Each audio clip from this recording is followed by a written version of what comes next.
It's very nice. I like very much.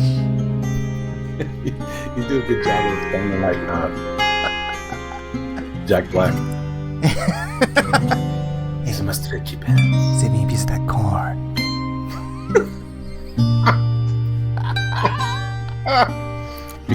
You're not baptized? You need to be baptized. Oh. Elliot, you, Yeah. your skills, my skills, you, me, tag team. That's so good. Oh, I almost hit the stop streaming button. All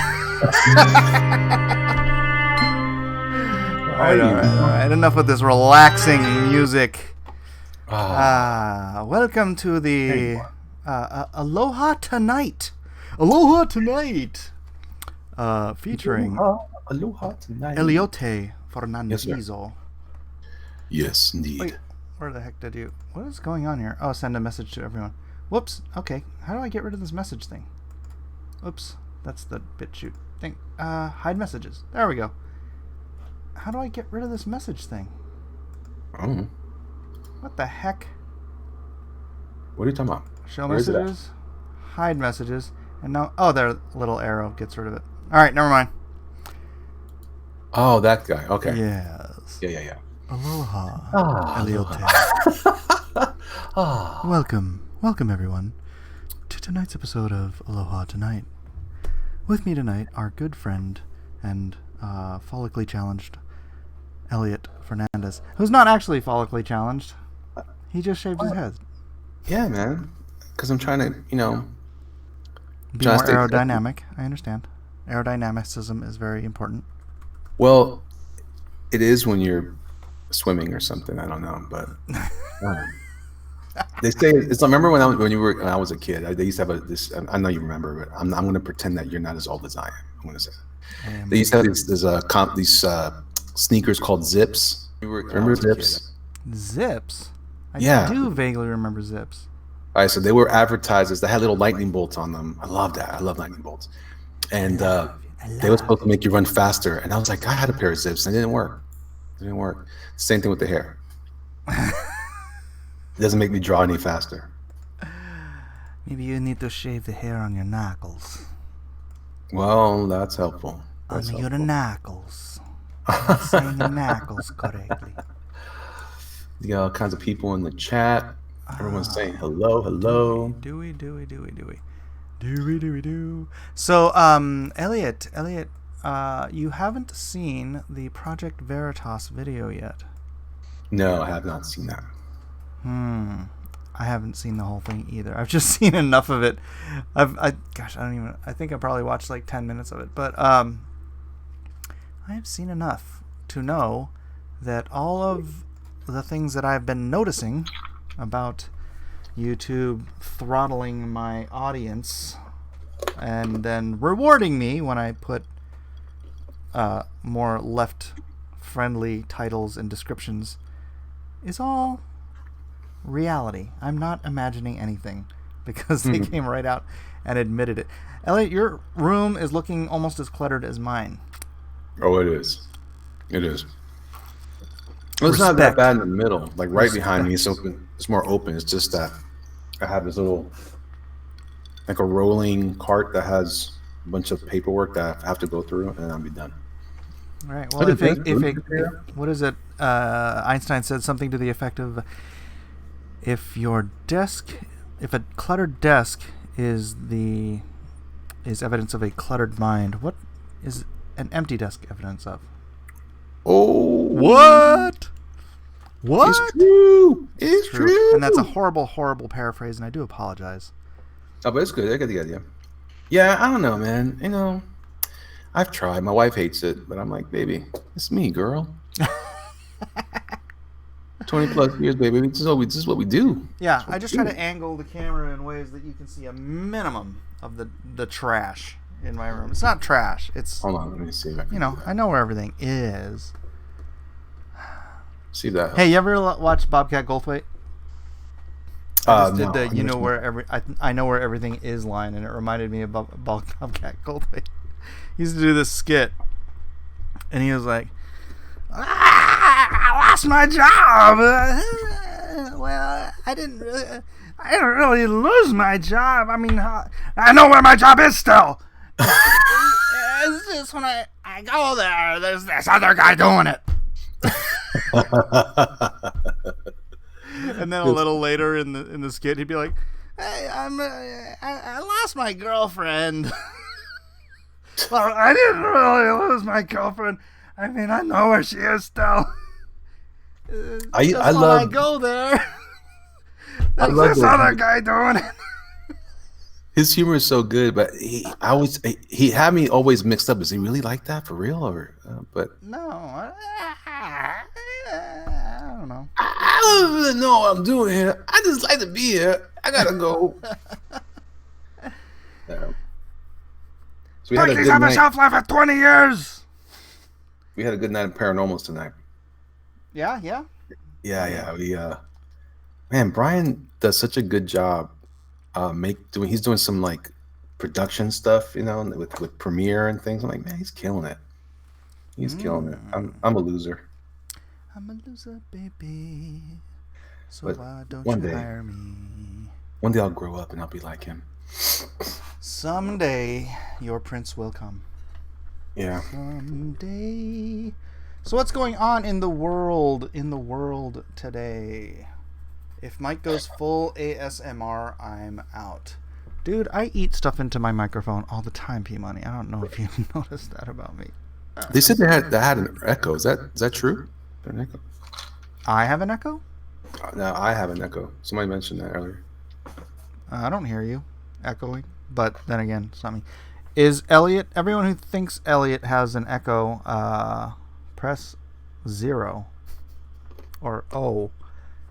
And actually, I'm not going anywhere with this. I'm not doing anything different, so I'm just curious. Yeah. Lee Monger Bear says, "Yup, Paranormals was fun tonight." So, what was it about? Well, what isn't it always about? We had there was like 5 things that dogs can help you with, or your pet can help you with, as far as detecting paranormal activity. Oh, I thought you were gonna be like, one was cleaning the litter box. No, it was, we try to keep the show focused on, like some people have been like disturbed that we make fun of stuff. We're not making fun of everything. We're just kind of commenting on the really silly ideas that come. Like one time, one lady had a business where she was selling Bigfoot spray, like it was supposed to attract Bigfoot.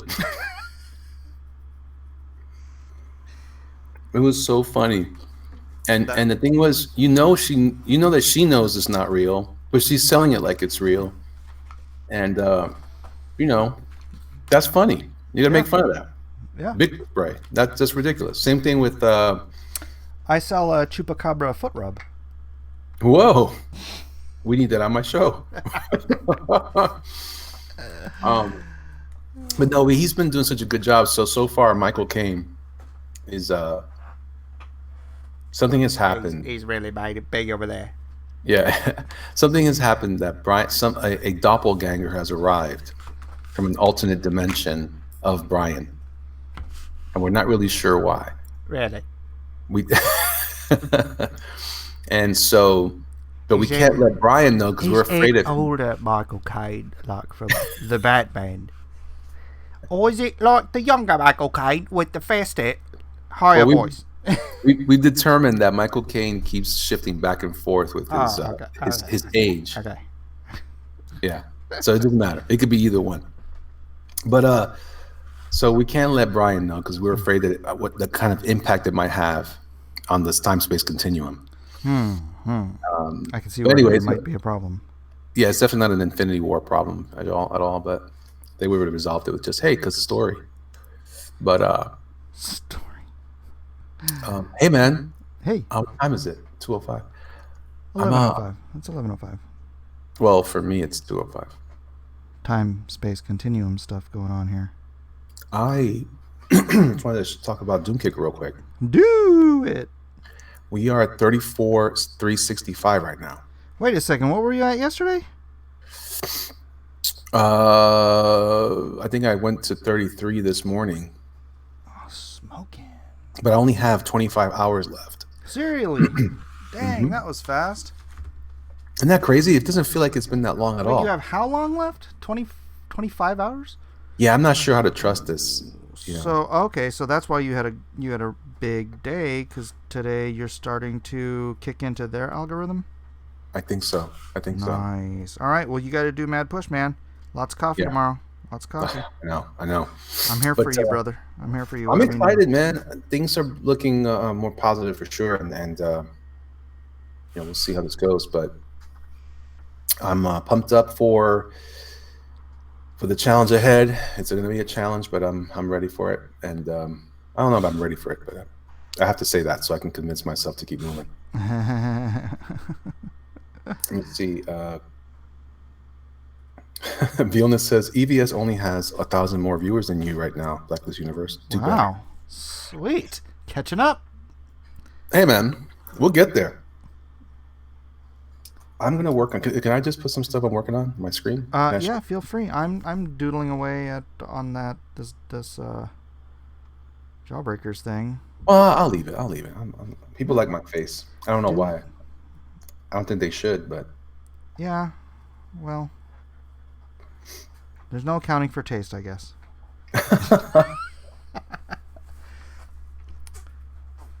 People like soft, round things like your head. Yeah, but it's more lumpy. Actually, do you remember Tiger Man and Buck Rogers? Tiger Man. I didn't watch Buck Rogers. What? I did not watch Buck Rogers. Why? Because it seemed cheesy to me even when I was a kid. Oh, you don't mean Buck Rogers from the 21st century? Yeah. Like the TV show? Yeah. Oh, Tiger Man. No, I don't. I watched. Yeah. He was the bodyguard of the princess, and he had these weird like. Is he black? No, I think he was a white guy. He had a mustache, and he had ripples in his scalp. He shaved his head. Oh, I need to see a picture of this now. Yeah. There was also that vulture or hawk guy, who I thought was cool. Rogers. Gosh, dude, I literally haven't watched that show since I was a child in the 80s. Oh, yeah. Okay. Yeah, dude looked like he's straight out of G.I. Joe. Yeah, exactly. Well, my head, I was always afraid that my head would look like that. But thankfully, I just have these two, I think they're muscle ridges. I don't know what it is. Right dude, here. I saw, there was a dude at my son's awards ceremony at the school, and I was standing behind him. That dude had the weirdest looking scalp. He had a shaved head, but he had like these giant ripples in his head. And I'm like, what is that? I wonder what that is. It's supposed to be growing things in your scalp. It's just supposed to be scalp and skull. Yeah. I knew this poor man. He had that condition. When I was in the Army, he was one of the civilians we worked with, and he was an older man, like maybe in his 60s, maybe 70s, and he still worked. And he had this bulbous nose, like a cartoon, like something out of Tintin. And it had all these like craters in it, and it just looked I felt so bad for him because everyone could only see his nose. It was always red and pink. Yeah. And it's a condition. It's like a dermatological condition that where your skin it's like kind of explodes. Yeah, he could really embarrass people, man. You'd be like, how long have you known me? Man, I've known you for 20 years. What color are my eyes? Red and bulbous. What? And pocky with weird stuff. I don't like it. Yeah. You don't have eyes. You only have a nose. I know, it's weird. Yeah. The one I was watching. I didn't see the show, but there was a commercial for some show, where a guy was he had this weird skin condition where his face is just not just his face, but his skin too is just all covered in these growths, like lumps, bumps, right, all over, right.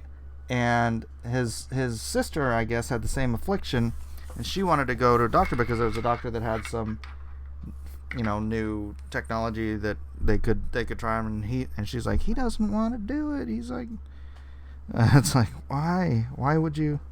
Oh, I don't know, man. You know, some people, they get to that point where they've lived that way so long, and Yeah. I can appreciate it. You know, if you don't like me the way I look now, you won't like me then anyway. So Yeah. And maybe there's a degree of fear of hope. You know, giving into a hope, and then that hope, you know, it's like it's experimental, so who knows? You know, it's like I don't want to bother trying unless I know it's gonna work. I mean, he didn't say that. I'm just wondering. My wife likes to watch Dr. Pimple Popper. Oh, disgusting. Oh, yeah, well, sometimes my kids people have that same problem. And make me sick. There was this lady who went. I think it might be the same people. She had the same kind of. It was like these little. There were all these little bumps everywhere. Little like. Oh, maybe it's the same show. Yeah, he looked worse, right? Yeah. Yeah, I think I know what you're talking about. It was scary. Yeah. That's sad. That is very sad. And you never fit into society. Everyone seems to. Nope. That's a special situation. Yeah. For sure. That's a guy that needs to learn how to code. You just made me spit up a peanut. Did it go up into your nose? No.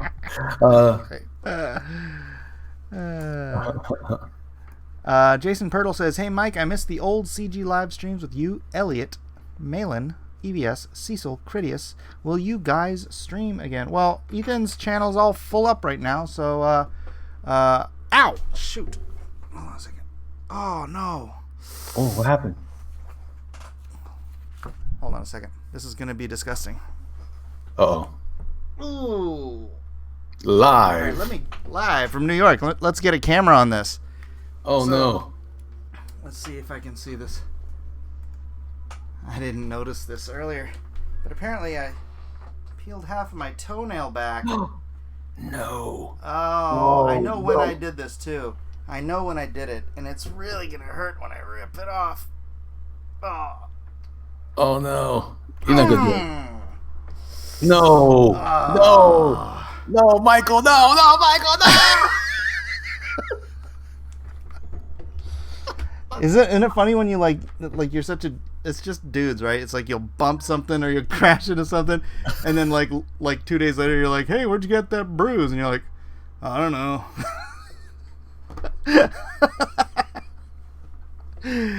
"Hey, when'd you split your toenail in half?" "I don't know. I'm gonna rip it off on live stream though." That was awesome. Oh, no. Everybody's like, no.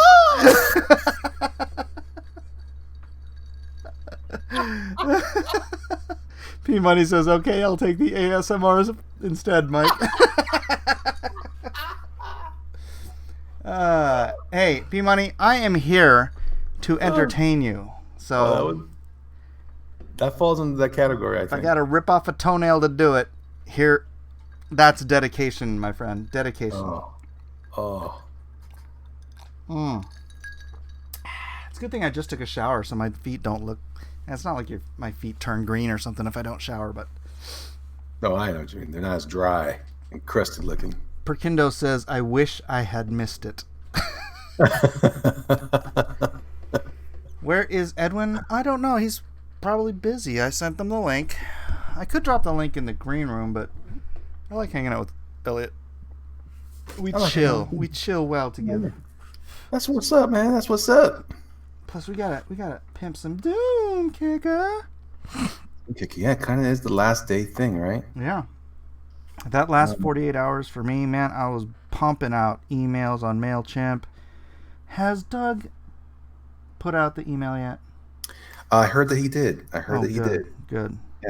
Yeah. Because I asked him about it on a live stream. I heard that. Funny. You're really, oh, Mike. Yeah. Poor Douglas. He just doesn't know. I mean, he's so busy with his own thing. Yeah. But it's like, dude, this is your thing. It's your thing, or it's your thing. It's not. There's no other option. It's your thing. It's your thing. Wow. I do feel like a good sense of. I mean, it's been fun handling it by myself for the most part, and really learning how. Sometimes it's I mean, I got help from you. I got help from several people, but you were the main. You and Andy are my biggest contributors. So I appreciate that. But it's been kind of fun though to kind of see how the whole thing plays out. I feel like I'm going to have a lot of cool. I don't know what I want to do. It's not a book that I want to write, and I'm not sure it's a video I want to do. I just want to communicate. I just want to have my thoughts prepared. So in case someone says, "Hey, how do you do this? I need some advice," I can just say, "Hey, look, instead of me telling you this, I'm gonna just give this to you." You know? Yeah, I did that today because I did that on my last day of Lone Star with the how to crowdfund. And yeah, it was an hour and a half long video or whatever, but so I mean, think I gave away most of the good stuff in like the first 30 minutes, right? Were you there? You were there, right? No, I think I caught or I saw some of it. I wasn't there that day. And I was kicking myself like, oh, I'd like to have been part of that. I'll do something like that again now that I can stream again on YouTube where it has the most impact with the most people watching. I see these guys and I'm like, man, I know what it's like to be there. I was just there last week, literally. And, you know, there's some things that I learned, you know, things like, we talked a little bit about this after yesterday's. Man, this is Jordan Quarter was good, man. No, I only got 5 votes. No. I know. You're right. Sorry, but some good stuff came out of it. Though. Your piece looks good, though. What you've done with it. Well, thank you. Thank you. But a lot of this, like even things like how to really properly market stuff, you know. Yep. Dude, marketing is a whole different skill from anything most people in this community do. Right. Because everyone's just worried about making the book. They're not even thinking about how to sell the book. Yeah. There's definitely some things that I think are helpful now that, some little things too, like things you can do with your phone with a phone app on like a picture editor, just different things you can really knock out that really helps. Creating ping files for your posts, you know, things like that. That's important. Wait, PNG files? Why? Because and on Instagram, instead of just posting a picture, sometimes the picture doesn't have a context, and not everybody reads your posts. So one of the things that I try to do, if it's not a video where I can communicate it verbally, one of the things I've been trying to do is I created a PNG file for Doom Kicker, the word mark, and then I typed now on, and I found the logo for Indiegogo, and I put now on Indiegogo. So when I post a picture, I incorporate that mark so that even if you're not reading the posts, at least the basic version of that communication. I see. So I've been doing it on Twitter. Well, I've only done it once or twice because I haven't posted much picture-wise lately. But hey, you know what's? I want to hear something funny. Yeah. My toe hurts. Yeah. That's because you ripped something off, Mike. That's what happens. Calliope says, "OMG, Mike." I don't know what she's referring to. Now that you showed us your feet again, draw Doom Kicker with your feet to honor Elliot. No. Well, you know. Yeah, no. I honor Elliot by honoring Elliot. You do. I feel sufficiently honored.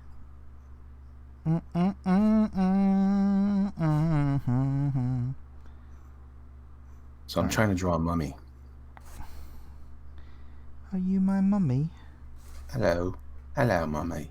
Are you my mum? Oh, you don't watch Doctor Who? So I have watched Doctor Who. I got into him a little bit when the guy right before David Tennant. Who's that guy? Chris Eccleston. Yeah, he was a Zartan, right? Or no, he was. What else has he done? Yeah, he was Zartan. No, not Zartan. He was oh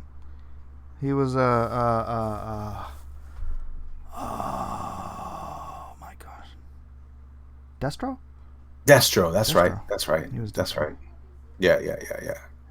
Yeah, but so, you know what? Have you seen... I'm sorry, I'm totally derailing this. No, now we're talking about Christopher Eccleston. I remember seeing him in, I think it might have been his first or second movie, Shallow Grave. Have you seen that? I don't think so. Okay, I'm totally derailing what you were going to say. No, go ahead. Keep Because going. I'm going to explain Shallow Grave. For those who have not seen Shallow Grave, this came out in the early 90s with Ewan McGregor and Christopher Eccleston. And they were flatmates with another young lady. And their roommate moved out, so they needed to find another flatmate. So they're like, I don't know, really, really, really good friends. Except they both like the chick. It's like Three's Company, but whatever. So they finally settle on this one dude. And so he moves in, and he dies. He moves in, he dies. They go in his room, and they're like, oh my gosh, we've got to call the police. We've got to do what? He's like, you just moved in, blah, blah, blah, blah, blah. Hey, what's in this suitcase? He's got a suitcase filled with money. Like he's where does a guy just show up with a suitcase full of money to rent an apartment and then die the first night he's there, right? And so they chop him up into little pieces. Oh no, not first. They take him to a shallow grave, and then they like kind of rock paper scissors for who has to bash his teeth in and cut his fingers off so that he can't be identified. And Christopher Eccleston's character gets the short straw, and he starts going crazy. Oh. And then the whole it's a really great, creepy black comedy film, and it was like probably the first thing. Gosh, I think this might have been before Trainspotting. I'm not sure. It was right about that same time as Trainspotting for Ewan McGregor. So Half Mad Jesus says great movie. Spot on, Half Mad Jesus. So back to your point. Yeah, Doctor Who. Yeah, I started with him. Yeah. But I really kind of fell in love with Tenet. Oh yeah. I saw most of. Yeah, I was confused for a while. I didn't understand. I had seen all the stuff at cons, and I was like, "What is this Doctor Who person?" I remember him kind of being from the. So I saw him when I was a kid on, I don't know what channel I put on, but it was the one Tom with Baker. Tom Baker. Yeah. And I didn't like him at first, but I thought he was interesting. What? Wait, who? Tom Baker? Tom Baker, yeah. I was scared of him. I was very young. Because he was creepy looking. He did look like Frank Miller with an afro. He did, and it was also kind of like the way it was filmed reminded me a lot of Dark Shadows, which was also very creepy to me. Yeah, that's true. And it had that weird empty studio look to it that always made me. I've always been kind of weird about that. So to see them in the new one, I was like, oh, this is cool. This is more produced, and they're actually like locations and. Like I remember when budget. yeah. Remember when that one guy, the first guy, Eccleston. Wait, when he ends up in meeting the devil. Yeah. You know which one? Yeah. That was freaky. Yeah. I was like, what was going on here? That's crazy. And then after that, I was like, okay, I'll check some more out. Then I kind of dug. I also was interested in his relationship with the female characters. The what do you call them? The companions. Yeah. Companions. Yeah. I didn't care for Matt Smith though. He's my least favorite. Matt Smith is my least favorite. My daughter loves him, but I was like, love him. No, he's a great big goofball. But I had gotten so used to Matt Smith that when Capaldi came on, I didn't like him at first. But then as the seasons went on, I realized, wow, this guy is really, really freaking good. Capaldi? Yeah, and then I went back and I watched his first season again, and it wasn't him doing a bad job. It was just that I was so used to Matt Smith. Oh, so you had no choice. Yeah, I mean, and you got used. I think that's the thing, is you get used to him, because I didn't like Matt Smith at all when he first showed up because he wasn't David Tennant. Yeah. Right? He wasn't even trying to be David Tennant. He was just some completely erratic, freaking schizophrenic version of Doctor Who. Or of the Doctor. The Doctor. Hello, doctor. He always looks sick, though. I didn't like that because he had this weird hair. Because he had no and eyebrows. He had no eyebrows? No, his eyebrows were so light it almost looked like they didn't exist. Like John Malin. Oh. Oh, I never thought of that. Yeah. That's right. And that's why I like Tenet. Tenet is all kind of... But Tenet had a lot of personality. Yeah. Matt, not quite as tight as far as that was concerned. I don't want to go. Even Eccleston was very animated, but Eccleston was a little bit more like a superhero. He was very Eccleston was like hardcore, like right after the War Doctor, pissed off at the universe kind of Doctor Who, you know. So was he supposed to be like the old man version? In that one, the War. That was the War Doctor. Oh, that was the best episode. The War Doctor. Oh. You saw that one, right? That's the one where they go with the old man shows up, right? Yeah. You mean Tom Baker at the end? Spoilers. Oh yeah. There was a bunch of them at the end. Yeah. That was a Matt Smith episode, though, right? It was a Matt Smith episode going back to David Tennant, and then with John. What's his name? John. Who played the War Doctor? John Hurt. John Hurt, yeah. That was awesome. So good, dude. That was awesome. I could watch that episode over and over again. I gotta watch that more. I gotta watch the show more. It's just kooky enough.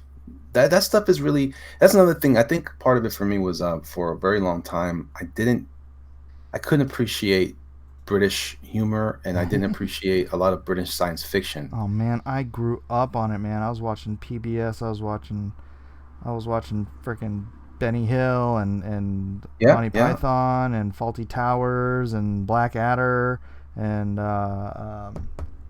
Red Dwarf. See, I liked Red Dwarf, but that was partially because it was just a interesting science fiction. But I didn't get a lot of the jokes. Oh, yeah. I want to go back and watch more of it though, because I feel like I'm better equipped for that sort of humor today. I like Fawlty Towers. Yeah. But I really like John Cleese. Yeah. He's a weirdo, but he's funny weirdo, so I like him. He's a full bore lefty now, man. I freaking see him on Twitter and talking all this politics stuff, and I'm like, man, you used to be funny. You know, if you're gonna talk politics in a snarky way, at least make it funny. You know. Yeah. You just sound like a bitter, angry, freaking ghost of what used to be John Cleese. I try to watch, and it was worth it. But I watched A Fish Called Wanda recently. Oh, I knew you were gonna bring that up. I knew you were gonna mention that. I love that movie. That was so funny, man. Cathcart Towers Hotel. But everybody in that movie was good. Oh yeah. Please, the other guy from who's the guy the guy that had the speech impediment was Michael Palin. He was also one of the Monty Python guys, Michael right? Palin, yeah. Yeah.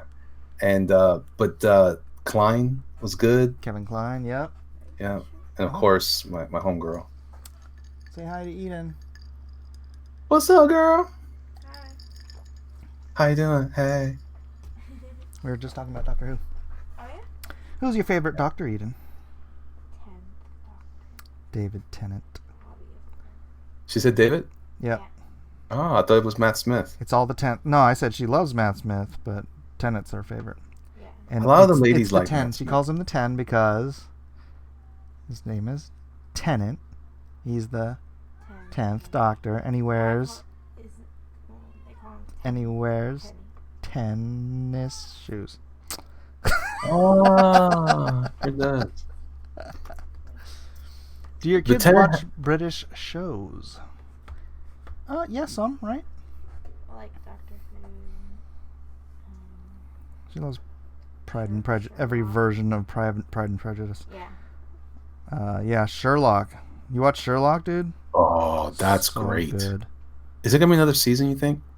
I hope so. No, I hope not. I think Mr. they Bean. ended it. I love it, and I'd love to see another. But I think they ended it right, and I think if they tried to do another season, it would just feel like they were trying to like milk the cow. Maybe if they did another season, but it was like pre all the drama, it was just like a season of them sort of solving But it couldn't. crimes. No, because they're Well, older. but you gotta do something with Moriarty. They're older. Moriarty. Oh yeah. That guy was good, man. Like, Because you hated him. well, because at first I liked him. Oh, He you seemed did?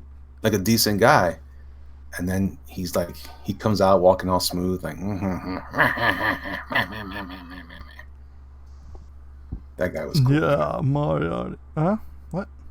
Did you miss me? Did you miss me? Missed you. Who? Elliot, is the Mike S. Miller variant and main cover signed on Doom Kicker? We still got to figure that out if that's going to be the case.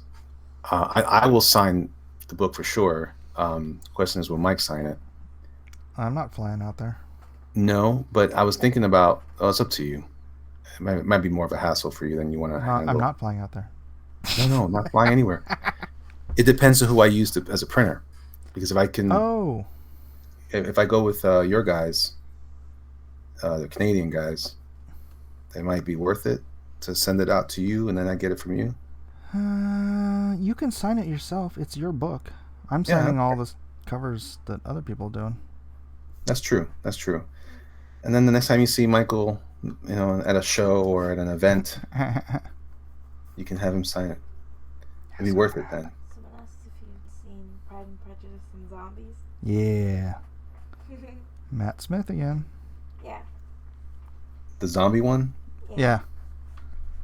That was funny. I like that. I like the Abraham Lincoln one. That was funny too. Not great, but entertaining. Oh, I thought it was good. I almost sound like Ellis Goodson. Oh, I thought it was good. Yeah. He's more like Bobcat Goldthwait. Yeah. Goldthwait. Well, I love that. I just thought, I thought he was kind of looking nice like that. I didn't think it was going to be a problem, man. What's funny is Ellis has talked just like that for 25 years, or ever since I've known him. I like Ellis a lot. He's good. All right, so let me show you what I'm drawing. Do it. I am trying to draw a mummy, trying to reach out to the story, the element of the story this is a page contributing to a larger thing. Where this character can be a female character. She's doing an excavation, an archaeological expedition. And this creature comes out of the grave. Is that Doom Kicker? No. Why aren't you working on Doom Kicker? Because this is a commission I need to pay some bills. Oh, commissions. Bills, man. I still got the bills. I got the bills to support the skills. Or something like that. It's not how it's supposed to work, buddy. I know. You got it bass backwards. Oh, dang, burn it. I did it again. Someone thumbs down to my video. What? I know, right? It's because of me. I was going to blame Eden. Now, this can be a Doom Kicker thing. I'm just kidding.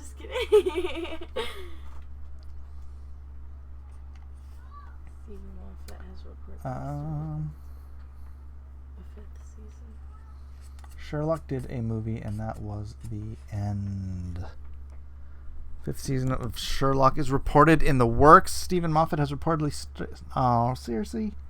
Well, I mean, if it's good, it's good. I just really... I really feel like they ended it well. It was like when they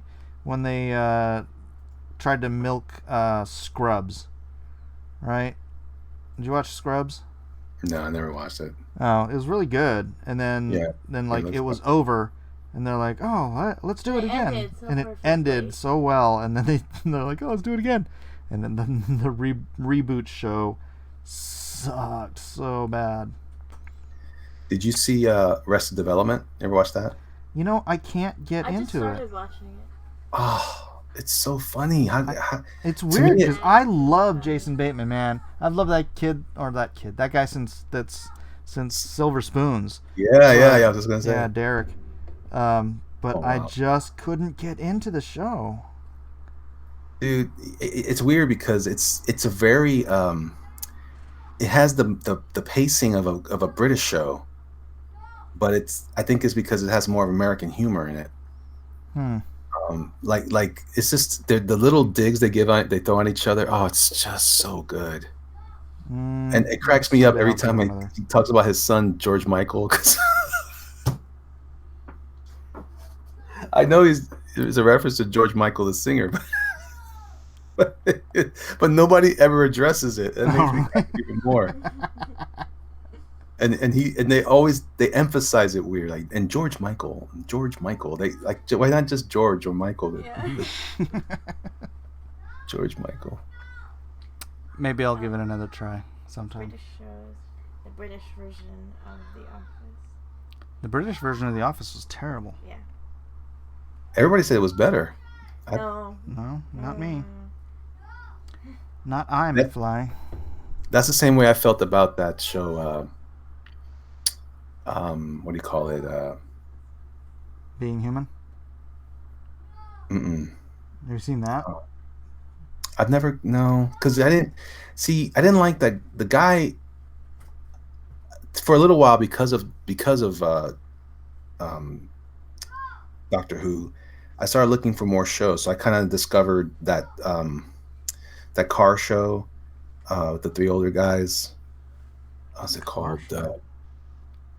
Oh man, not Octane. What is JoJo yelling about? Dumbo. Oh. Elliot, is Dune Kicker going into demand? No, he's extending it. Or do you need the money, huh? You can't extend it. Dude, you know what? You can extend it just by a couple days. And that'll probably still give you the algorithm to give you two last days. If you need to get the money as soon as possible. No, I have a plan for what I'm trying to do for July. Uh-huh. I'm going to go ahead and extend it for 30 days. All right. I think that's the best way to really get to the proper funding I need for the project. Well, I don't know that that's like 30 days is really even necessary. It feels like it drags it on for a really long time, and then you really do only get that really good second bump on the last day. So you think that going into demand is just better, it's just as good? No, I don't. I think you want that second last day, but I think if you did like a 2-week extension instead or something, you'll still get that last day bump, that second last day bump. Who's saying no because mommy's watching John and Jennifer. Well, I thought about that because I kept thinking if you extend it, what is the benefit of extending it? The second last day. Right. There's nothing that they do in the beginning of that 30-day extension, right? No, there's no additional bump.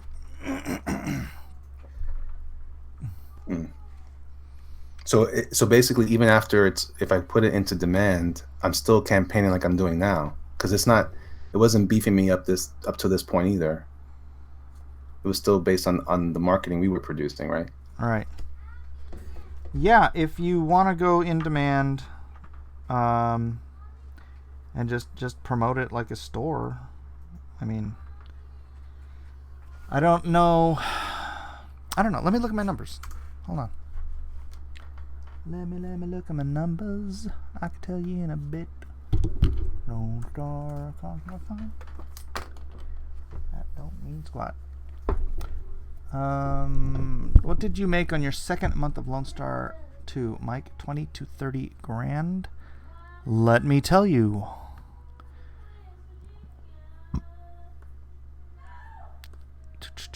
Come on, insights. It needs to be in demand until he goes to print. Well, that's for sure. Oh, yeah.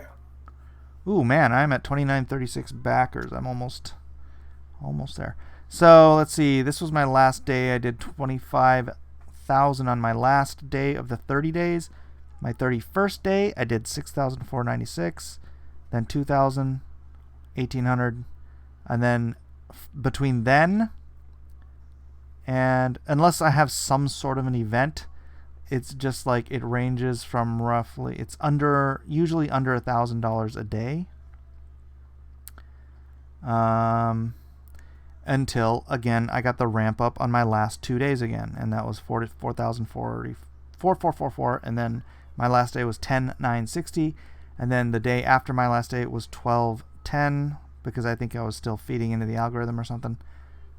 Also, I was still paying for ads, and I've stopped paying for ads on YouTube. Mm-hmm. And then yesterday I did $236 of ads. No, that's all I made yesterday. Well, I guess the question is. Oh wait, shoot, I've done like nothing today, man. So the real question is how well could it be? Like if I was to. How much did you make after it went into demand per day? Hold on a second. So I was at 110. I was at 117, and now I'm at 153. So 53, 43, 35,000 since. Oh wait. You mean in the last? Wait, what was your question? What I'm asking is, okay, if just comparing apples to oranges, the idea was what was the benefit of having having everything go into demand versus extension for 30 days, a full 30 days. If I extend it for a full 30 days, am I making any more money? Any less money if it goes into demand, or if I keep it? Or in other words, which is better, to in demand or extension, money wise? Extension is better. Extension is better. I'm like I said, I got on my last weekend extension, I made about $15,000. Right. You won't get that secondary bump if you don't do an extension. Right. Edwin, yeah, I believe we are doing auctions tomorrow. Or are we doing Elliot stream tomorrow? Or are we doing combine? I would say combine. Yeah, because some people really depend on that, man, and yeah, if you're willing to do it, then I would love to share that time with everybody. We can have a good time. Yeah, man. I think we've drained one of our our collectors dry for a bit, but I'm sure Seamus will be there with us in spirit, if not, in spirits. I definitely plan on bringing the death pinup cry, and so we'll go from there. For sure. And I'll have some other small things to do the lightning round stuff. Yeah, I kind of want to start with a lightning round. Yeah. That'd be fun. Yeah. Start with the lightning round, and then we'll move on. We'll do some real auctioning, and then we'll end with some lightning rounds, maybe. If we got some lightning stuff, you got some lightning stuff? Yeah, I have a lot of that kind of stuff. Lightning stuff. It's looser drawings and sketches and stuff like that. If people are interested in that sort of work. Or are people asking what lightning is?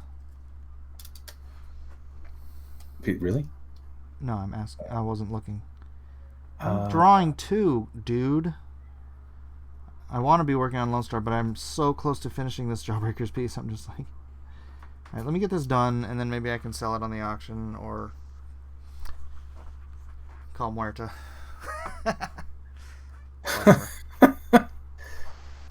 Because this will be, I think this is going to be published. Because did you get a hold of Richard with yours? Richard. Yo, you're talking about the thing I did for? Yeah, he liked it, but he had this weird thing with the growth growing out of the one guy's head, which was it was meant to be like a fading drawing of one of the characters fading into another character. It just happened to be around the forehead of the one. Oh, he said it looked like a growth coming out of it. I said, oh. I said, oh, no, that's all You're right. like, oh, that's what Mike said. Yeah, that's what happened. Mike put that thought in your head. That's why. Sorry, dude. Nah, that's all right, man. He said that he was really full on stuff. And did he get to look at the colored version of this cover? Yeah. What do you I think? believe he said, wow. Wow, that's cool. I think that's the highest compliment I've ever heard from him. Hold on, Facebook. Well, it's his character, so he's supposed to say that. No, he doesn't. Richard is really non-complimentary. Yeah, it's I like him a lot. I like that he's that honest about yeah. stuff. Oh no, he said cool! Exclamation point. Oh, okay. I like the wow better. Oh no, he said wow with the black and white. Right. And then cool with the color. So there you go. Drawing this hand gigantic.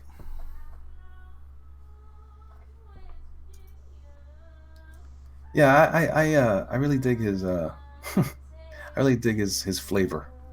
You like his flavors? Where are the flavors? The cut of his jib. All right. Where is my jibs? All right. I don't like this hand again. All right. Think of it different. I need to. What would Mike Miller do? Is that the Zombetti? Well, it's supposed to be a mummy. Oh, mummy. That's right. When mummy, he's just wearing a diaper.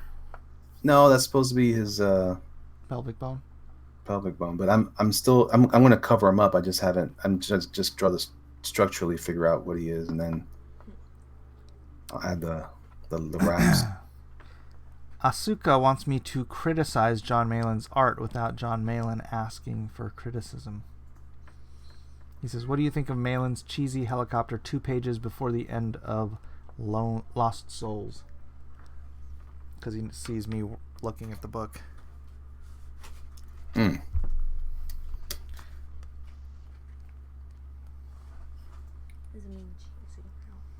Cheesy helicopters 2 pages before the end. I haven't seen that book yet.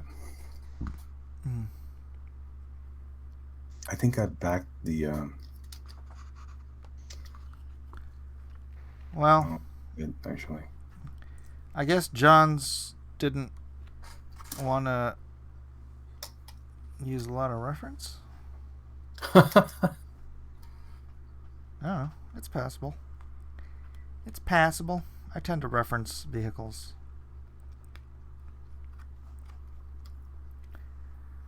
But that's just me. I hate vehicles. Really hate them.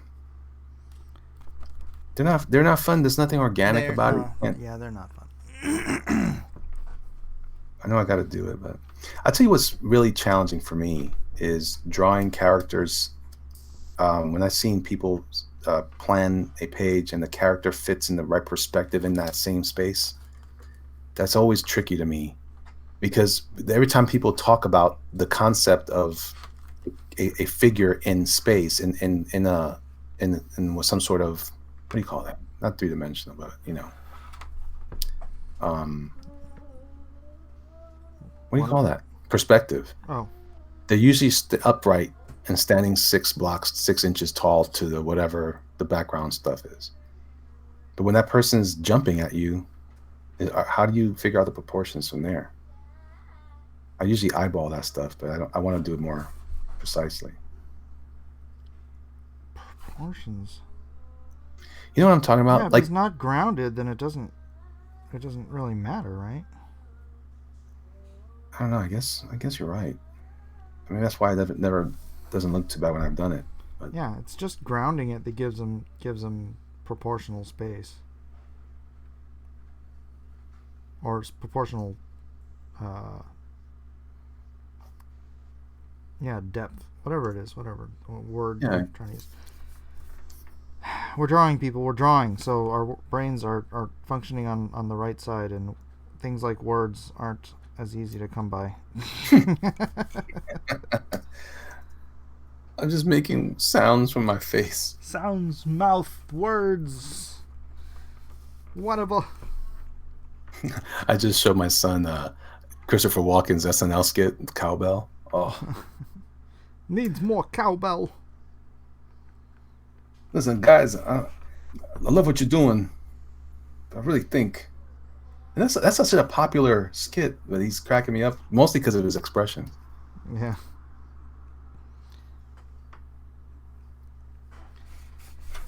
Yeah, Saturday Night Live. Talk about a dumpster fire. Yeah, it's not what it used to be.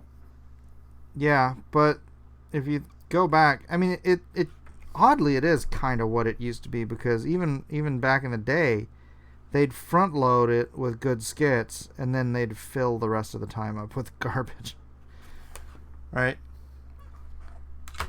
It wasn't, all those great skits we remember from the 80s and the 90s, they were all in the beginning of the episodes. Right? Because people were falling asleep and they're like, it's 2 o'clock in the morning. What else we got? They ever just think to just cut it off at a certain time? I always felt it's like 2 hours long, 3 hours long. I think it's an hour and a half, isn't it? Maybe that's what it is. It just seems like a little that extra little chunk, not so important. Although sometimes the musical acts are good. Yeah. No, but even I mean I haven't watched Saturday Night Live probably since last election season. And that tends to be the case, it's like if they have good skits, it'll be the first couple 3 skits maybe are good, but yeah, towards the end it's never good skits, and then you're just like, why am I still watching this? Why am I wasting my time? Oh, why? I don't know.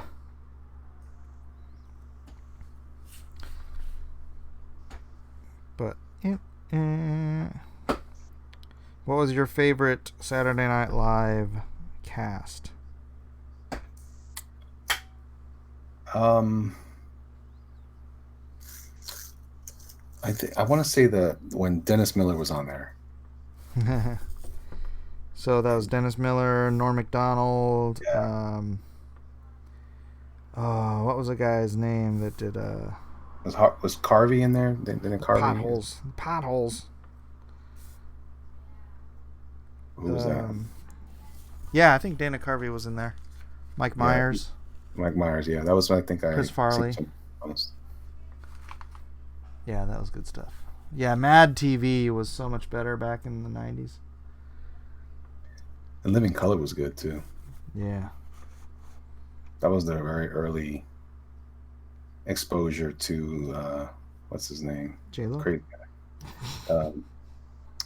Oh gee, I can't remember anybody's name. Oh jeez. I'm drawing, so I'm not thinking right. Now you're gonna use that excuse. What's his name? The Mask. Jim Carrey.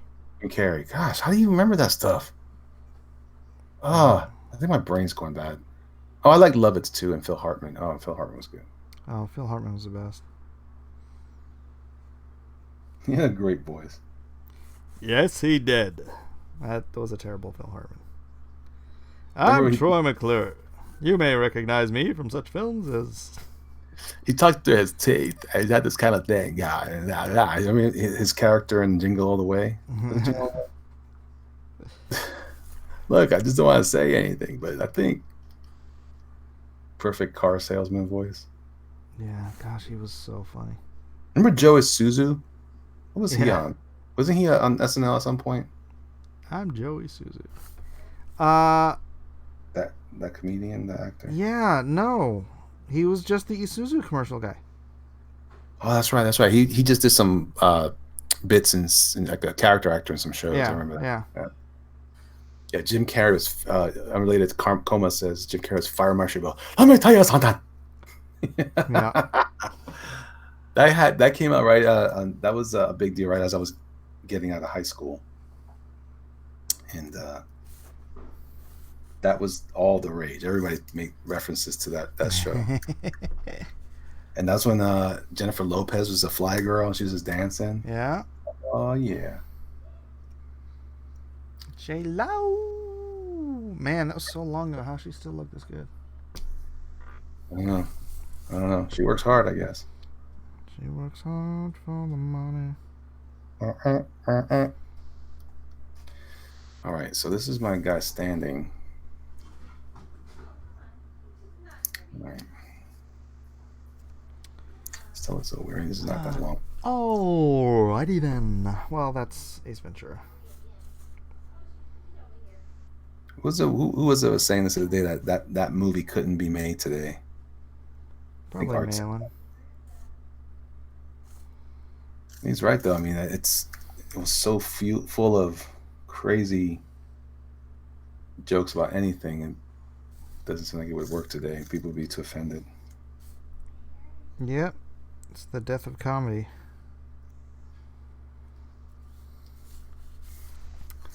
The death of comedy. That's why people come to YouTube to listen to us prattle on until Google decides that we're not allowed to say things anymore. Aloha is racist. What? What are you talking about? How dare you assume the culture of the Hawaiians? Or what is it? Cultural appropriate. Appropriate. How dare you appropriate? Yeah. Ace Ventura was good. What else? Some great comedies from then? Were there really any? Or am I just fooling myself? You like the Mike Myers stuff, right? Yeah. That was 90s. That was definitely 90s.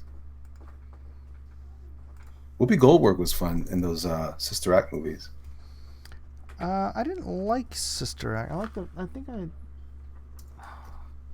I liked Jumpin' Jack. No, I didn't like Jumpin' Jack Flash. I think maybe I liked the first Sister Act. I didn't like the second one. The second one's one I like, I think, because it had Lauryn Hill made her debut in that movie. And she could sing. She was fantastic. That's still my go-to, His Eyes on the Sparrow. That version in that movie is so good. Yeah, I know what you're talking about. Lauryn Hill sings that song with another singer. I forget the gal's name. Unfortunately, poor girl. She doesn't get any credit anymore after Lauryn Hill. But she was very good. And they harmonized singing I sing because I'm happy. And they killed it. I was like, oh, it makes my hairs stand on end every time I hear it. Give me goosebumps. And you make my hair stand on end, Elliot. Aw, squishy. Oh, you mean I disgust you? Right. Gotcha. You make the bile rise in my throat, Elliot. Oh, that's the nicest thing anybody's never said about me. All right, so I got this in here. Boy, I am actually going to draw some Lone Star tomorrow. I have one cover to do for Ben. Hendershot. What movie is that from? I don't know. Bill Hendershot. Come on, tell me. Unforgiven, man. Oh, see, I don't remember very well. Unforgiven. But it's one of my favorite ones. I just don't remember it very well. I know. You be William Money, killer of women and children. Yeah, I've killed women. I've killed children. Killed about just about everything that walks or crawls at one time or another. And now I'm here to kill you, little Bill, for what you done to Ned. Was that Love it. Lex Luthor in that one? Yeah. Oh, yeah. He always seemed weird to me, but he was really good in that movie. I would never have thought he'd play a good cowboy villain. He was great, and it was great because he was playing a self-righteous lawman, right? Yeah. Right? He was trying to do what he thought was right, but he didn't have, I don't know, maybe he was just so driven by hatred for criminals or whatever that he had no room for grace. You know? But it made him such a real character. So great. Warren JB says Unforgiven, the last hurrah of one of the best genres. It was the... Yeah. Did you know that that Clint Eastwood bought the rights to that when he was doing the spaghetti westerns? To that movie? Yep. He bought the rights to the book to make the movie. And he's like, I want to play this role, but I don't want to do it in makeup. So he bought it and he held on to it for like 15, 20 years until he was old enough to play the role. No kidding. Yeah. That's so rad. He had foresight. Yep. I do not. He sat on that a long time. Yeah, he did. Dedication. It was just such a great role, man. This is Casey Kasem. Why are we doing that? Because he said dedication. Oh. And it sounds like Casey Kasem.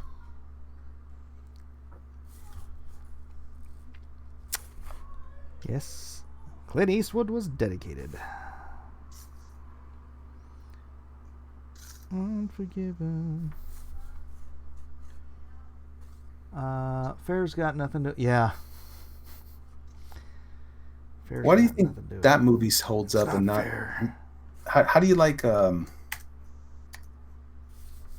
Silverado? I still like Silverado, but it does feel dated. Right? Yeah. I think Unforgiven is timeless because I don't know, it is of the age, it is of the genre. There wasn't any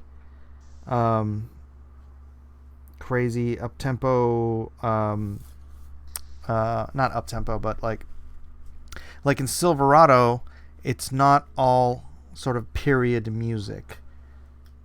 You know, it's like, it's just like Young Guns. I love Young Guns, but it is set for us in the late 80s, early 90s because of the soundtrack, right? Yeah. The soundtrack, when you're trying to put contemporary music into a period piece, you kind of set a time limit on the piece. And yeah, you're right. Half Mad Jesus says, I don't think Unforgiven was based on a book, just an old script. Oh, okay. But he bought it. He bought it back when he was the man with no name. You be William Money.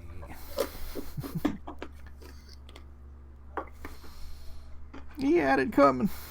We all have it coming, kid. So many great lines in that movie. And the moment in time when they killed Ned and he starts drinking for the first time since his wife died. Oh, that was so baller. Just the kids describe, or not the kid, but the whore is describing what they did to Ned, and he's just like taking swig after swig and just like reverting back to the old William Money. Ah. I could watch that movie a million times. Probably have. We should watch that one of these times. We'll do like do one of those times where we all set up our streaming services at the same time. Oh, yeah? Yeah, that'd be fun. That and Gladiator. Oh, man, Gladiator was good. Are you not entertained? Man, that was a powerful film, man. Oh, yeah. Commodus, it is time to do your duty for Rome. You will not be Caesar. What older wiser man is to take my place? My powers shall pass to Maximus. So good. It is good.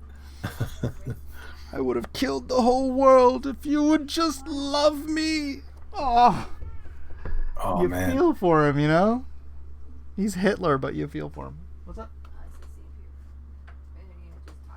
he was creepy. No, though. we're streaming. It's me and Elliot. Elliot. E.T. Bon Bon. The first season of Spartacus really captured the tone of Gladiator. Dude, when I first saw the commercial for Gladiator, I was like, this is Spartacus. This is Spartacus. It was not Spartacus, but Oh, not quite, right. but Still became my favorite movie. I like the soundtrack too. Oh, yeah. Love that part. Yeah. He was running his hands along the grains of wheat. Yep. Oh, that was so good. It broke my heart too, because you could see that he was struggling with the whole thing. He lost his children and everything. He's like, I'm gonna go see you again. But not yet. Not yet. Yeah, Jaimin Hansu was great in that too. Oh, that's the African actor. Yeah. Did you see the guy that used to be Conan? Was on there. There was a TV show. He plays the German. Yeah. That guy was weird. I liked him though. I liked him. And thought like he was supposed to be the next Conan Arnold, but it wasn't quite that good. You know what? I always it seems like something that just like flitted by in the movie is when they're in the stadium and Maximus is like, how many of you have you served in the military? One of the guys says, I served with you at Vindabona. Like, somebody knew who he was. One of the gladiators knew who he was, and they never addressed it. Isn't that funny? Why not? I don't know. Maybe he was scared. Yeah, I don't know. They're like, you're just a slave like me now, chump. Yeah. So speaking of Conan, we weren't speaking of Conan. We were speaking of Gladiator. Don't change the subject. We had the Conan guy from that played him on television. The guy with the silver mask that had like the silver armor that he fought with the tigers. Yeah.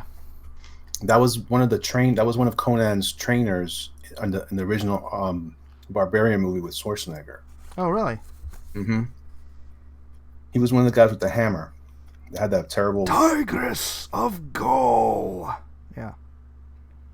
Not the one with the mustache. Was the other guy. I know. He hardly said anything. He was very quiet. Yeah, that's one of the. I know this movie so well, dude. That's one of the few editing errors in the movie, is when Tigress of Gaul goes down, and his helmet face mask flips open because of the G forces of him hitting the ground. But then just a second later, the next scene is Maximus opening his visor with his axe.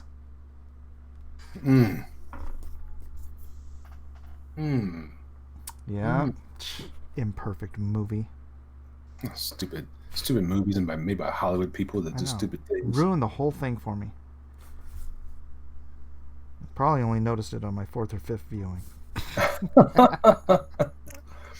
Well, how many times have you seen it now? I couldn't tell you, dude. I've seen that movie so many times. I love it. I just put it on and listen to it. I have the soundtrack. Freaking. I think I have the Blu-ray steel case. I think. I don't know, man. I love that movie. I'd like to own it again. I got rid of it once. I used to be really into trading movies for new movies. When that was like really popular DVD stuff. Traded Gladiator. But I can get it on Blu-ray now, which would be better. Hey, there's Malin. He's calling us nerds because we like good movies. I don't know why. That was a great. He's all nerds. Nothing blows up in Gladiator. Well, John, I'm sorry. Alas, I'm sorry. You know, I tried to watch speaking of movies where things just blow up all the time. I tried to watch that Last Night. Is it called The Last Night? The Transformers. With who? The Transformers movie. Oh yeah. I tried to watch that last night. Okay. I couldn't. No. It's really weird. I almost never turn movies off, and I'm just maybe I was just tired, and I was like, you know what, sleep would be a much better use of my time. I like that movie. I couldn't sit through it. It's the storytelling and the pacing of those freaking Michael Bay movies, man. It's just, dude, stick to music videos. It's just, it's so noisy. It's like there's not a quiet moment, and then when you have a quiet moment, he like jacks up the music. It's like, here's a soft, quiet moment where I'm going to talk to my daughter. It's like, dude, just can I take a breath here for a second? There's too many times in those movies where the sound effects are overlapping each other. You can't even hear them talk to each other. Yeah. That's weird to me. So you're saying if I'm not trying to go to sleep, I should give it another watch? No, I don't think it was a very good movie. I just think it was, because I have a very specific. I promised Malin I was going to watch the Kurosawa movies. Oh yeah. I definitely want to watch those. I just Seven haven't had a Samurai. chance. Yeah. But there are some movies that I've seen that are like, oh, that's an excellent film. And then there's some movies that I'm like, well, it was terrible. But then some, they're terrible, but I like them so much. They were just goofy enough. Like a lot of the John Carpenter movies I love. Mm. They're not very good, but they're great. They're great. They're not good, they're great. That's fun though, because like a guy like John Carpenter has a real signature style. Mm-hmm. And it's fun when you can like and you know, love him or hate him, it's like Brian De Palma's the same thing. It's just, you can tell when you're watching a John Carpenter film. You can tell when you're watching a John Carpenter film. You can tell when you're watching a Sam Raimi film. You know. Yeah. I love directors that have distinctive styles like that. It's really cool. Yeah, it's a unique thing because it's so hard to produce that. I would think. I really can't speak too much, but I feels like it would be too difficult to try to pull that off. When you're dealing with actors, it's really about how you stage everything and how you pace it, which is kind of goes back to what we do with this. So that's really interesting to me. But so some of those movies I like, and sometimes I don't. I can't excuse them. They're just things that I enjoy. So for me, Transformers is an easy buy because I like them. The Last Night, I just thought it was kind of cool that they had this interesting lore, and I don't know. Anthony Hopkins was in that one, right? Yes. Yeah. I didn't get back to the part where he came back though. He makes everything tolerable to me. So Anthony Hopkins, yes. Yeah, I like him a lot. Let me see. I never saw that movie. Did you ever see that one he did of C.S. Lewis? He played C.S. Lewis. No, did he really? Mm-hmm. It was something. I forget what it was. It had a name about, like, it sounded like it was like almost a love story, something or other. But it's about his life, I think, with his wife or something. Doug knows. I can't remember right now. What else are things like that? Well, Goonies was good, but there's a lot of weird spots in those. They're spotty, they're not all great. So I really can't apply the same thing. So as long as I enjoy them and I get something out of them, I'll give them a B plus or a C minus, or as long as it's a B or a C, I'm good. Gladiator, though, is an excellent film. Yeah. I don't know. I have so little time for just sitting down and watching a movie. I don't want to waste my time on stuff like that. Same here. Stuff that's not, top quality stuff. And it's really weird nowadays because how much it's like, hey, look, if I'm not being entertained and I'm working, I can live stream and entertain while I'm working, right?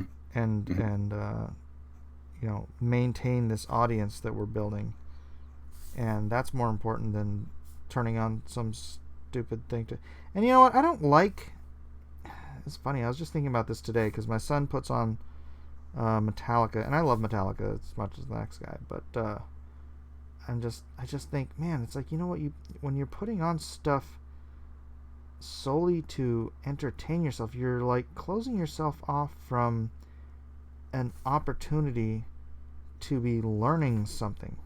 And it's like, that's kind of how I've always been. That's why I've always listened to either like, talk radio or like iTunes University's lectures or something on YouTube that's informational or educational or something. I feel like if I'm sitting here using my right side of my brain just to scribble lines on a piece of paper, which is exactly what I'm doing right now, then I can occupy the left side of my brain with information, new information.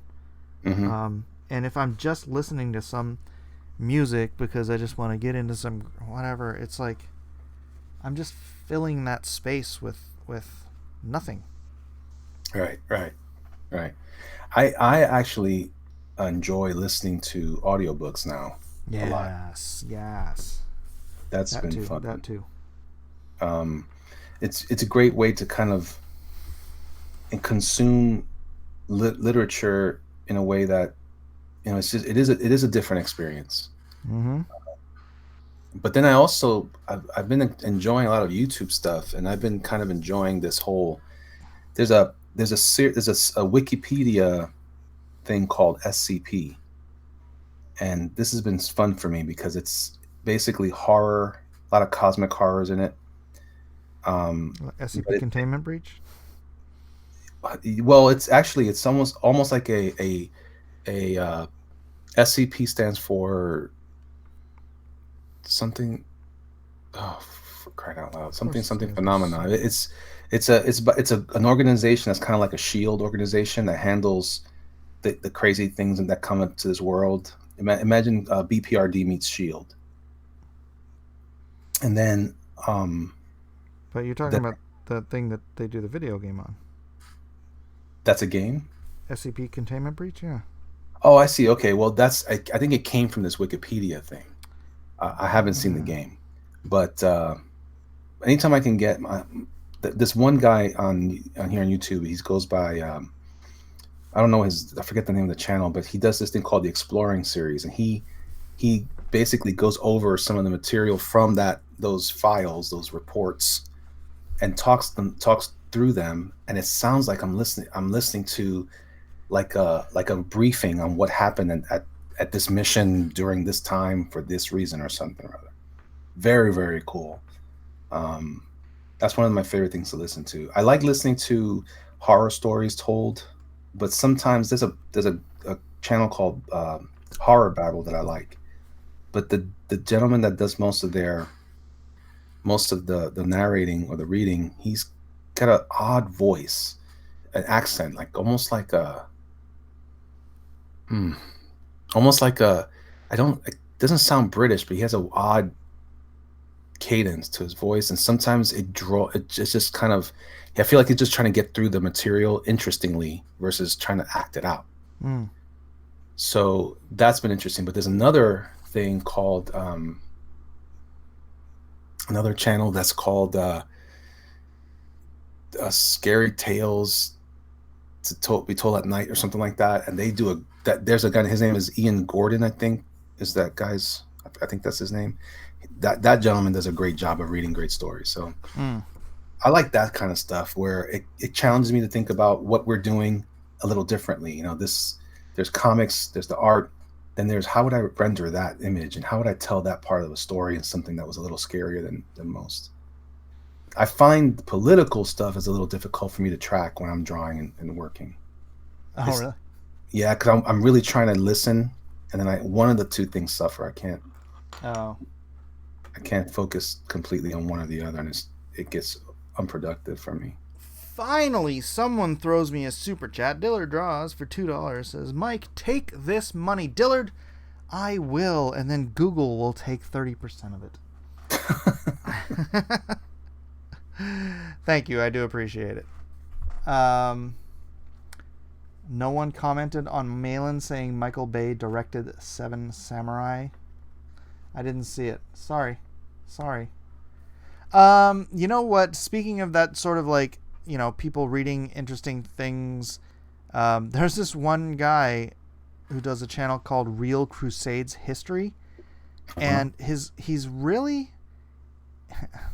he doesn't have the greatest voice or cadence or presence or anything, but the subject matter is just so interesting, and he's got a crap ton of videos, and he goes through like every bit of Crusades history you could think of, and it's all so freaking interesting, and he relies on just a ton of like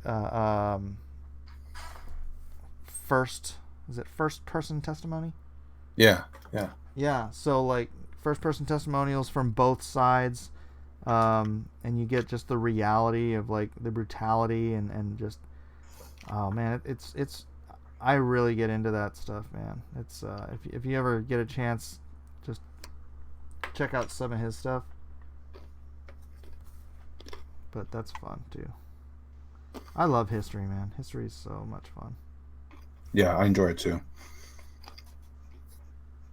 And the Crusades are like, you know, it's like 400 years of just crazy crap.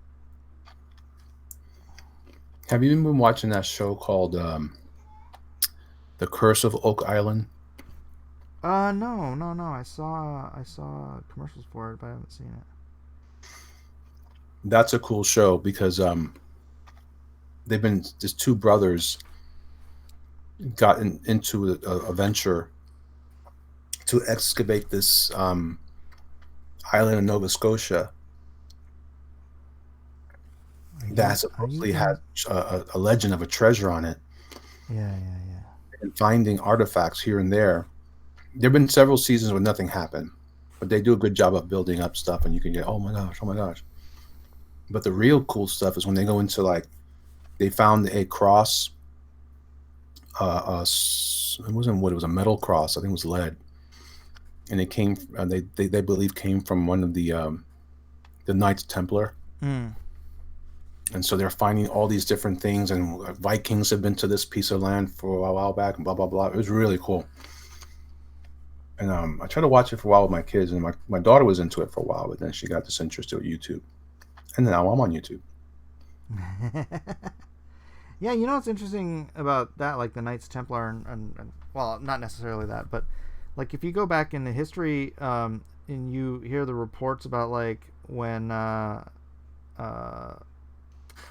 like Constantine and his wife and stuff like that, and they talk about stuff like how she was collecting like legit relics, like, you know, part of the Thorn of Crown, or the Crown of Thorns, and like all this stuff, and then you think back and you're like, man, that was only 300 years after the fact.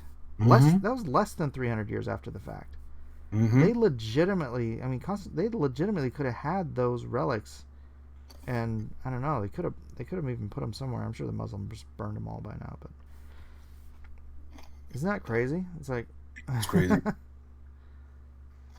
That, and it almost seems like it's a modern time, right? When you see those kinds of stories, you don't think that much that it's you know, like it was that long ago. As far as Knights Templar, and I guess because my brain connects, you know, the New Testament stuff as more ancient. Well, the Knights Templar wouldn't. When was that? That was that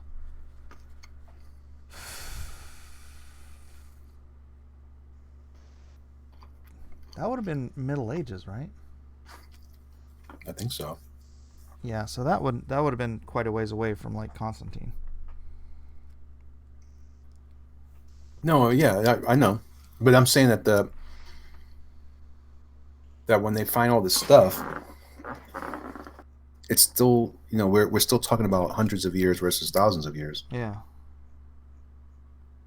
And so it still feels a little fresh, a little freshy fresh.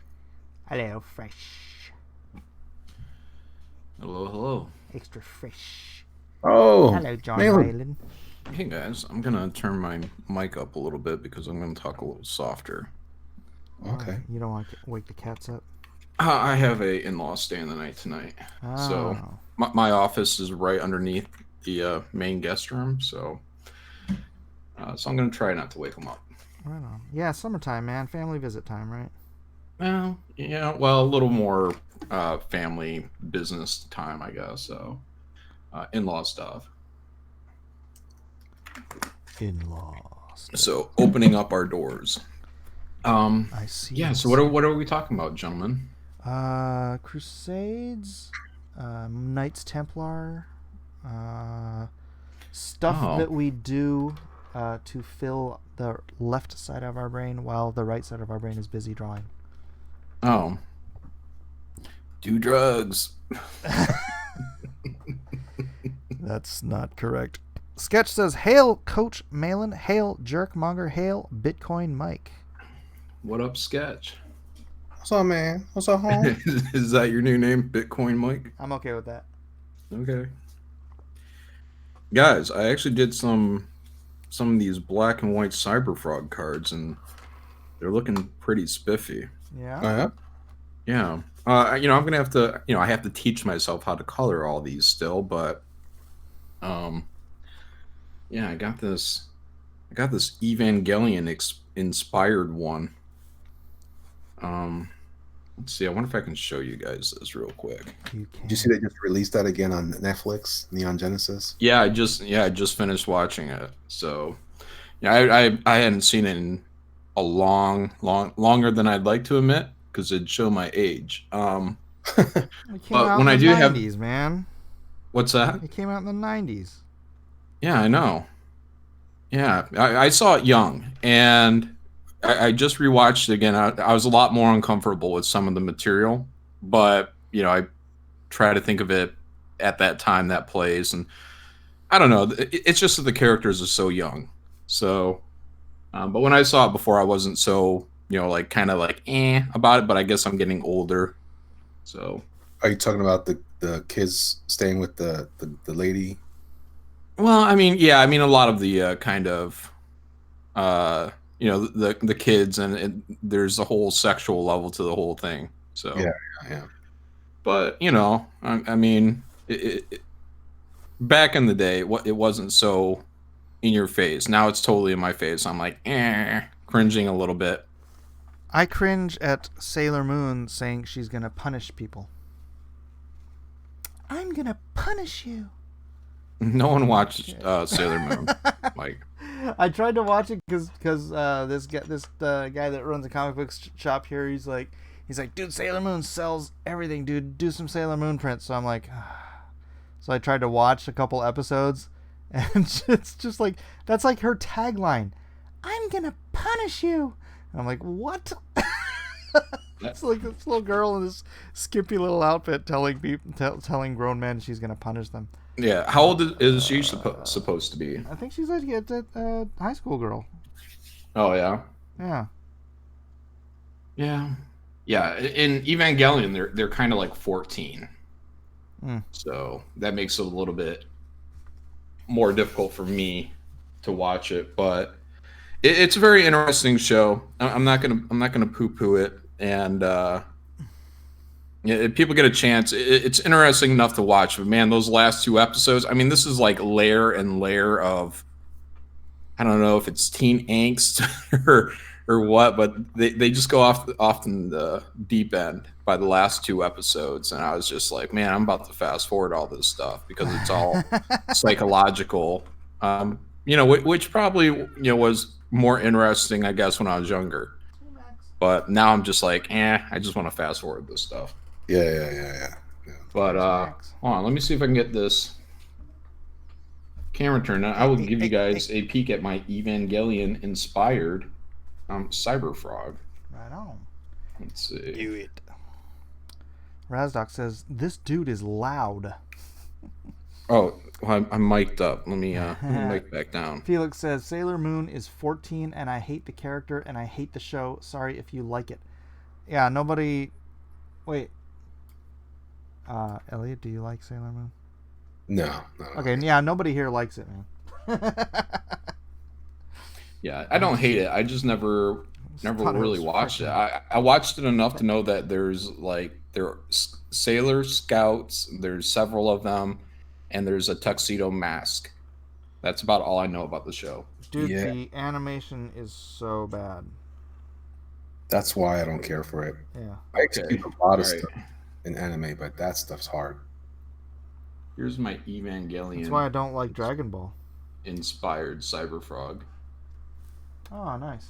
Oh, wow. Oh, I like that. Yeah, and everybody, they all kind of noticed the Death Note poster, but let me try to turn this real quick. And bam. Yep. Scrolls. So there's my Evangelion, and if I went further, let me see if John's a weeboo. I can show this. Attack on Titan. Wow. I didn't realize it was so... John's a weeboo. That's why he likes me, because I'm actually Japanese. That's about as deep as I get with the anime stuff. There's a great one called... well, I should change my comment. It's the animation's mediocre after like the second or third episodes. But at the first episode, it's called Kubaneri, something like that.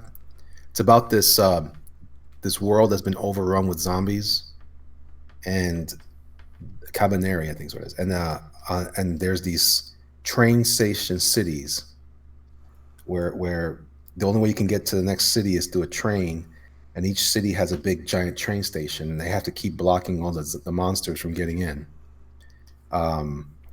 But the first episodes, man, holy mackerel, man, they did such a great job of it almost looked like comic book drawings moving. There was such beautiful animation in there. Like anything else that they put all their money into those first couple of episodes, and then it kind of just,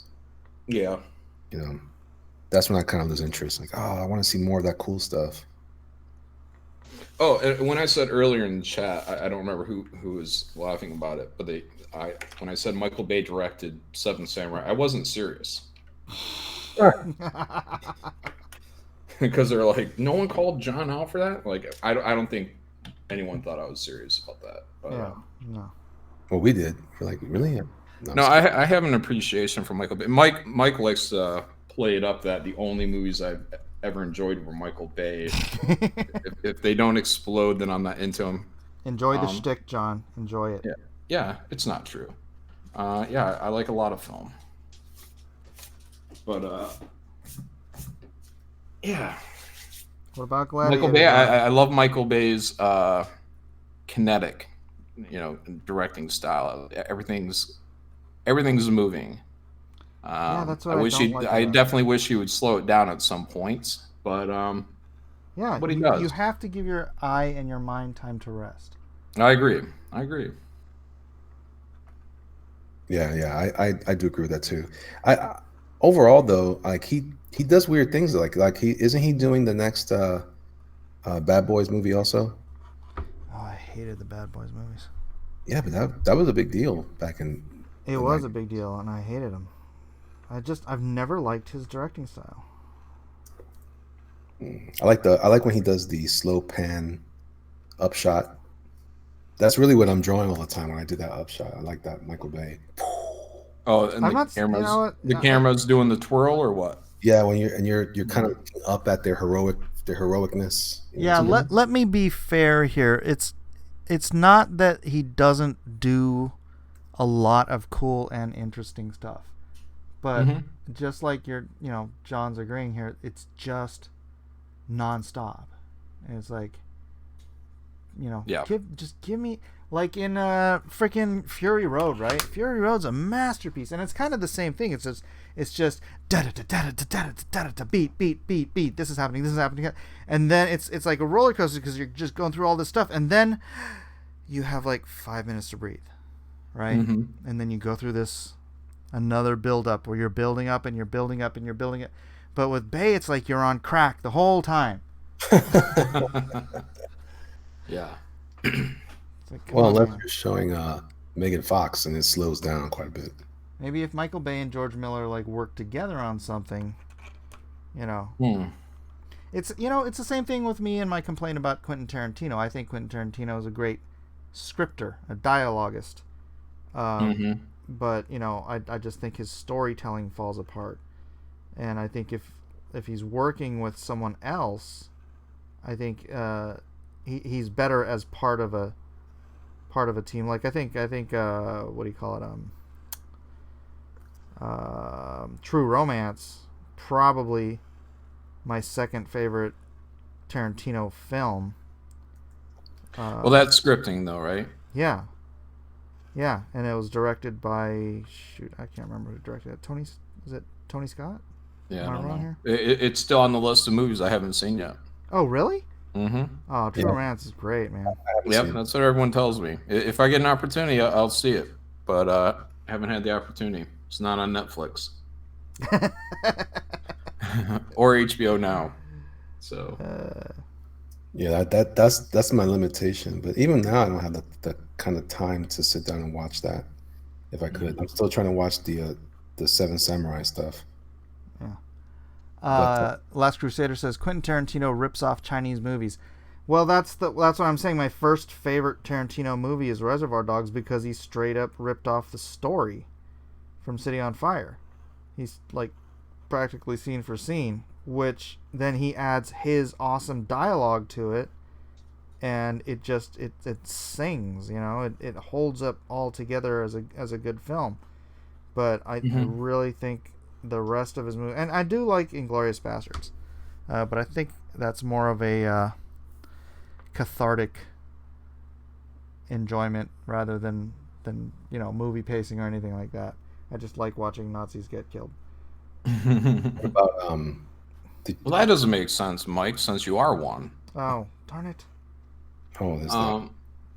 Yeah, no, Tarantino's. I think the first to admit. I don't know if he'd say rips them off, but yeah, he's the first to admit that he borrows from a lot of film. I don't know. I thought Kill Bill was good. Yeah, I did not. No. I think Kill Bill is, well, I don't know. Inglourious Basterds, I think that came out after. Volume 2 wasn't very good. Volume 1 was really good. And I think Inglourious Basterds came out after that. And that was kind of like the last kind of decent one. The Hateful Eight, I didn't really like it. I gave up after Django. Django, I didn't really like that either. What's that? I said I gave up after Django. I didn't even bother with the Hateful Eight. Yeah. I liked Hateful Eight, but Django was so badly paced. I mean, I'm like, you can't give a movie 4 climaxes. It doesn't work. You've got to build up and have a a satisfying climax. And then you can whatever epilogue, whatever. You can't do 4 climaxes in a row. It just, movies are dudes. They're not chicks. They're just, you can't do that and enjoy yourself. Oh, I see what we did there, Mike. Yeah. I see what we did there. Yeah. And that last movie he did just kind of, did that already come and go? The Manson one? What? Yeah, I don't know. What was that called again? Once Upon a Time in Hollywood. Once Upon a Time in... Who did Dusk Till Dawn? I know he was... Rodriguez, wasn't it? Yeah, Tarantino, wasn't it? Tarantino wrote it, and Rodriguez directed it? Was that right? Did he? Oh, no, this is releasing July 26th. Okay, so Once Upon a Time in Hollywood. All right, God, I thought that already came out. Okay. Let me check on that. What one are we talking about? Dusk Till Dawn. Dusk Till Dawn. Yeah, I thought he just starred in it, but possibly. Tarantino it was written by produced Tarantino. Yep, directed by Rodriguez and written by Tarantino. See, and that was a good film, right? It held together. See, he's great as part of a team. I wish he would partner with people more often. It was good enough. I wouldn't say it was great. I would say it's better than most of the other films we're talking about. Well, that's kind of Rodriguez, though. Rodriguez, Desperado is freaking... I love it. I love Desperado. Yeah. Perfect amount of explosions and bullets. I'm looking for a man. And quiet moments. And quiet moments. Yeah. Are you see him? Yeah. Elena. She's yes. Thank you. Or something like that. And he splits. Oh, Comic Book Bob said Tarantino didn't write much of it, more like script doctoring. Well, I mean, that's the thing. He's just a great dialoguist. I mean, I may not be all happy with how much he has his character swear, but, you know, that's just a taste thing. He really is good at people talking, having people, you know. Yeah, I could see him writing his own dialogue for Dusk Till Dawn too.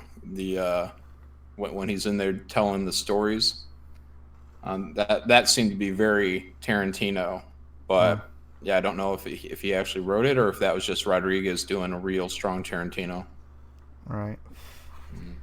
But like the Christopher Waltz stuff in Inglourious Bastards is just, I mean, man, that's Oscar-worthy writing, right? Mm-hmm. Scene by scene. There's real tension in that film for sure. And he made a star out of Waltz too. Waltz, Nazi. Yeah. Mm-hmm. The Jew hunter, right? Yeah. Yeah. Yeah, and what I liked about the tension was basically, for me, it was like they build up Waltz's role the entire film, and every time he's in a scene, you're on I don't know, edge of your seat, I guess, in terms of waiting for him to, you know, kind of spring a trap on somebody. Like even when the girl is in there eating the what is that little cream? Oh yeah. Pastry, and oh my gosh, like. He really builds it up to where you think that basically this Waltz guy or this character has like a sixth sense, and then when it comes up to where he has the Brad Pitt scene and Brad Pitt does the Buongiorno. I mean, that was just the greatest release of tension in a film.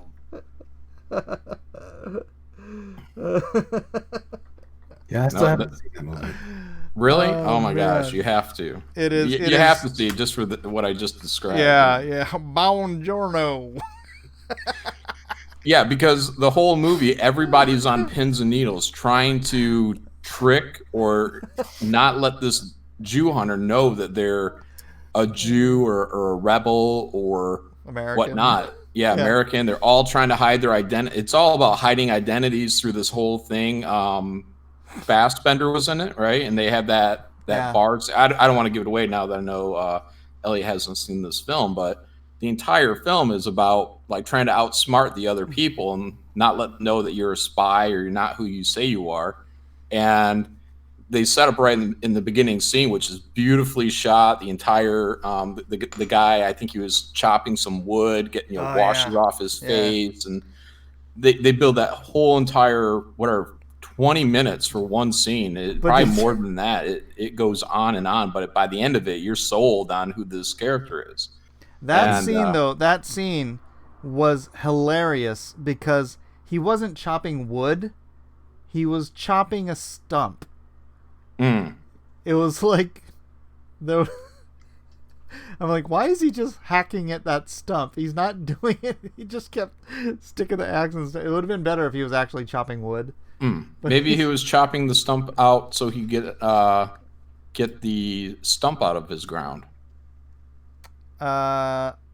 I don't think that's how it works. Maybe, Mike. Maybe he just didn't know any better. Yeah, we'd have to research this, Mike. All right. But yeah. Anyways, yeah. And then you have Brad Pitt's character, who's, I don't know, Southern, I guess. Yeah. I don't know what that accent is. And he's like, I'm the grandson of Bar. And we're here to kill Nazis. Yeah, we're here to kill Nazis. And then he picks his team because they speak or the because two guys had this kind of moment. He picked their team because they're Jews.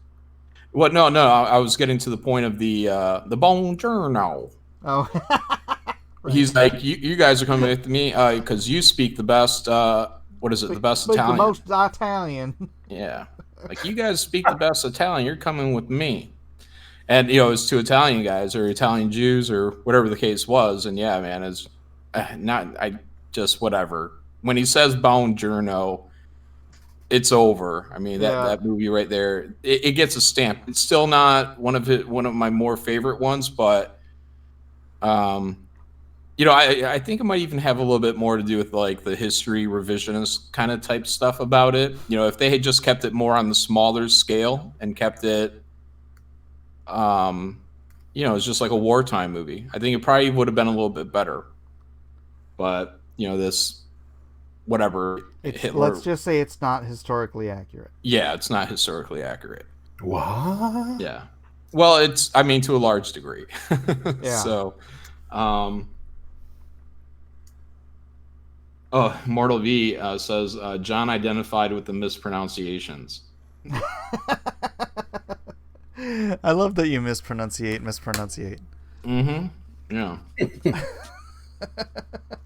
I don't give a crap.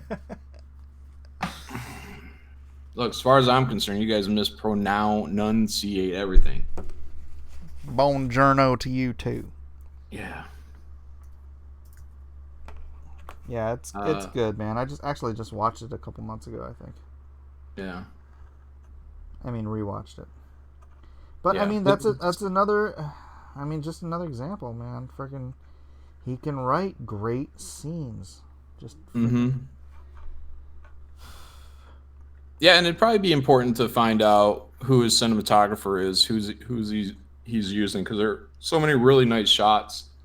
I wouldn't hate, but I'd almost hate to give Tarantino all the credit for the all the like what are just beautiful setups, and there's a really good cinematographer behind there somewhere. Right. It's true. That's always been an issue for me, like how to grade a director, because you always get the impression they're the ones doing all the filming, but in actuality, it's the cinematographer doing a lot of that stuff. Mm-hmm. Well, it depends on the director. Yeah, I think that's what it's the director is the conductor of the orchestra. Right. He's choosing who gets to sit in what chair for specific reasons. So yeah, but sometimes the director is the cinematographer. Mm-hmm. Who does more of it for Spielberg?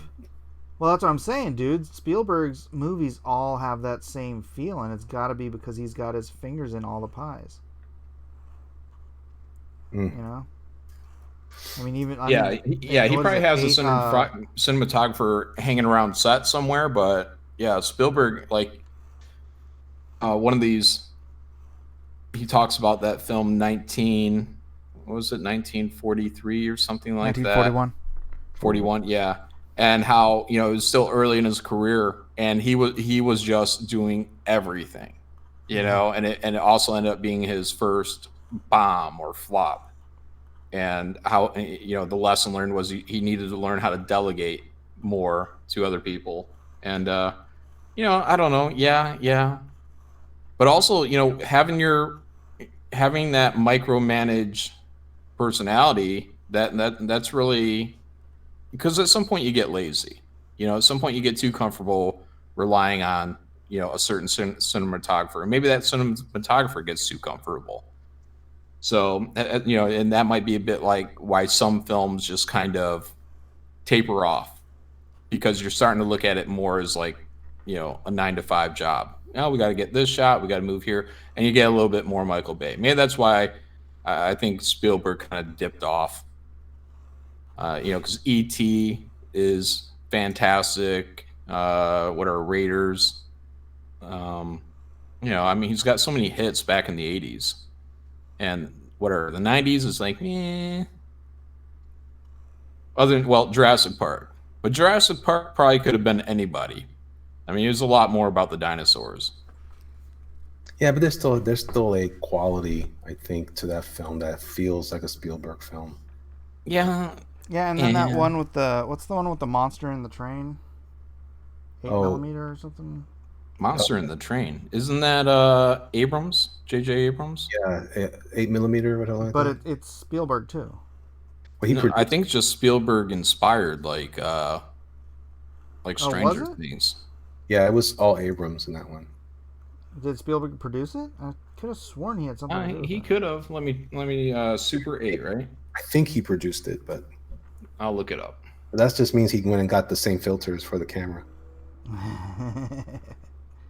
Yeah, but that was what I was kind of getting at, is that, like if you look at Close Encounters, you look at E.T., I mean, there's atmosphere in those films. And it's not just the acting, the story, it's the atmosphere. It's the flashlights in the fog, the mist, all that stuff.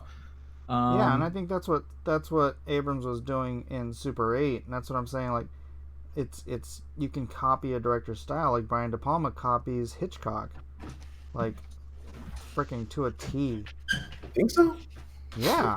What does he my make? gosh. Help me out with that. De Palma is so on Hitchcock's tip, it's not even funny. But I mean, what do you do? I don't know. Spielberg, by the way, produced Super 8. Uh-huh. Super 8. I kept saying 8mm. That's a different movie. Yeah, that's the Nicolas Cage movie. That's creepy. Brian De Palma. Brian De Palma, he did freaking what's that one with relax, don't do it. I'm trying to remember the name of these movies that are escaping. Body Double. Gosh, that was probably one of his worst films. Actually, I went to a screening with Brian De Palma. I mean, I didn't go with him, but he was like 2 rows in front of me because of an early screening for Body Double up in San Francisco or San Jose, something like that. Face Off, that's one. Zoolander. Really? Brian De Palma didn't do Zoolander, did he? Get out of here. I don't know. I liked Face Off, but in retrospect, I'm not a big fan of it.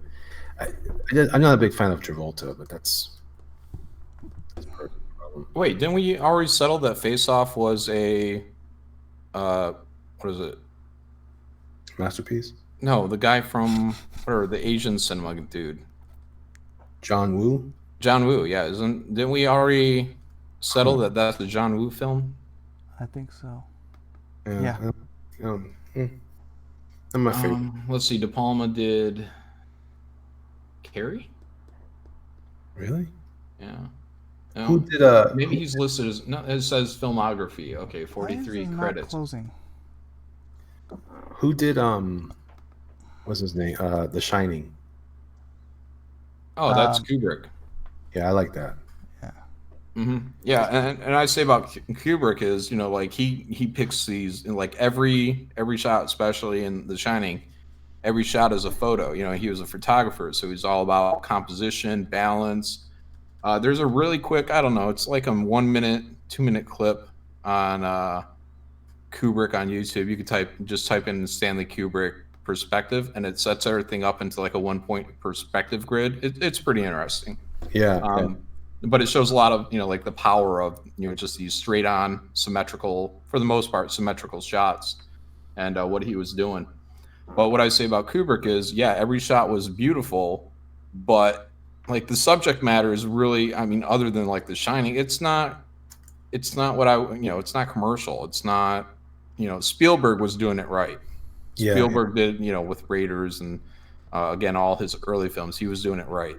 Jaws.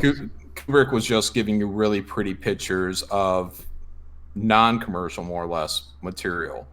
2001, that I don't know if I'd say that was commercial, but it looked great, and the music was really good. It was really interesting to watch, but a bit of a bore.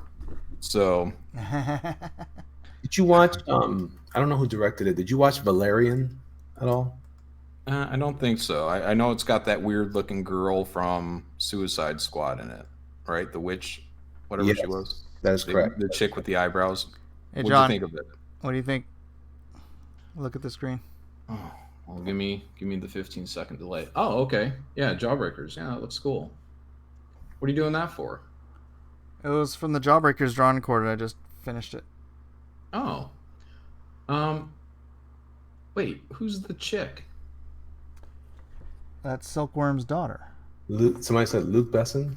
Maybe? Luc Besson. Luc Besson. Luc Besson. Oh, that was the director, right? Yeah, Yeah, looks good, Mike. didn't he do did he do The Big Blue? Mm-hmm. I liked Valerian. Jiminy Cricket doesn't like it. I liked it. I didn't like it.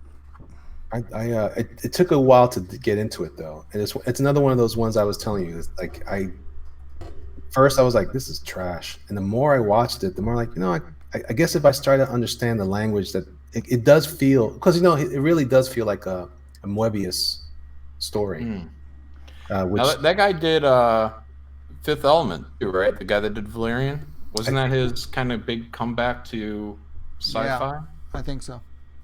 Yeah, I which love was Fifth Element. very Moebius. What's his name? His real name? I can't. You know what I'm talking about, right, John? Yeah, Mobius. The Professional is Luc Besson. Oh, and this is Fifth Element. Oh, that same guy, Luc Besson, or whatever, it did The Professional. Luc. Makes sense. Yeah. Luc. He's Yeah. French, He's Luc. Yeah. That's Like, Luc terrible. That's Besson. weird. Saw that Come on, too. say it, John. Luc Besson. Luke. Luc. Luck. Luc. Luc Isn't that? Besson. Yeah, it's just Luc. Think like Ryuk, right? From Death Note. Ryuk. Yeah, Death Note. Yeah. It's like Put that. that guy in the Luke. trebuchet. Luc. Frenchie. But yeah, I did. He did The Professional. That was a really good movie. Oh, I love The Professional. I so want to do a Professional Part 2 where what's her face comes back as an assassin. Oh, God, what's her name? Natalie Portman's character. Yeah, Natalie Portman. Yeah. Yeah. I was even working on a movie poster like that. That would be rad. Yeah, she could do it. That'd be interesting too if she did it when she gets all old too, man, because she could be the old, almost ready to retire assassin, just like he was. Yeah. Well, he And then wasn't you ready just to kinda retire. Oh, wasn't he? I thought that No, was man, it. Was he was he was looking to get out at that point? No. No. She just bumbled into his life. Oh. What was with the wasn't there something going on with him talking to somebody that was holding onto his money for him, like doing his accounting and Yeah. that didn't add up to anything? This is can't remember the actor's name. But yeah, he held on to all of his money. So but then all that money was supposed to go to Natalie Portman, Matilda. Matilda, the Professional. Hey, what is that guy's name? Danny I know. Aiello. Thank you. Yeah. What's that? Danny Aiello. Yeah. I forgot he was in there. Yep, Danny Aiello. Was he also in Godzilla? I forget. Danny Aiello? Yeah. Look, John, I finished it. Wait, hold on. Except I was kind of thinking about maybe doing some dark stuff in the background. I'm not sure if I want to. Probably should. Just put a big black circle, like a Rockwell poster. Like Anna, that Star Wars girl.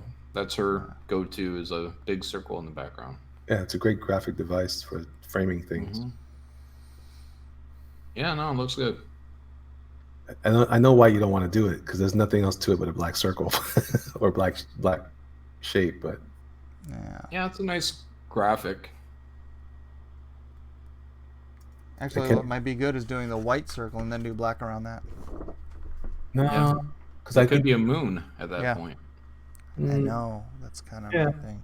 I guess it could. And then you could work it down with it's all being mist on the ground, so you fade it all out to white. You like doing all that rendering. Mike. Oh, yeah, Last Crusader, do Poison Ivy leaf. Yeah, just fill the backgrounds up with a bunch of tiny leaves. That'll take no time at all.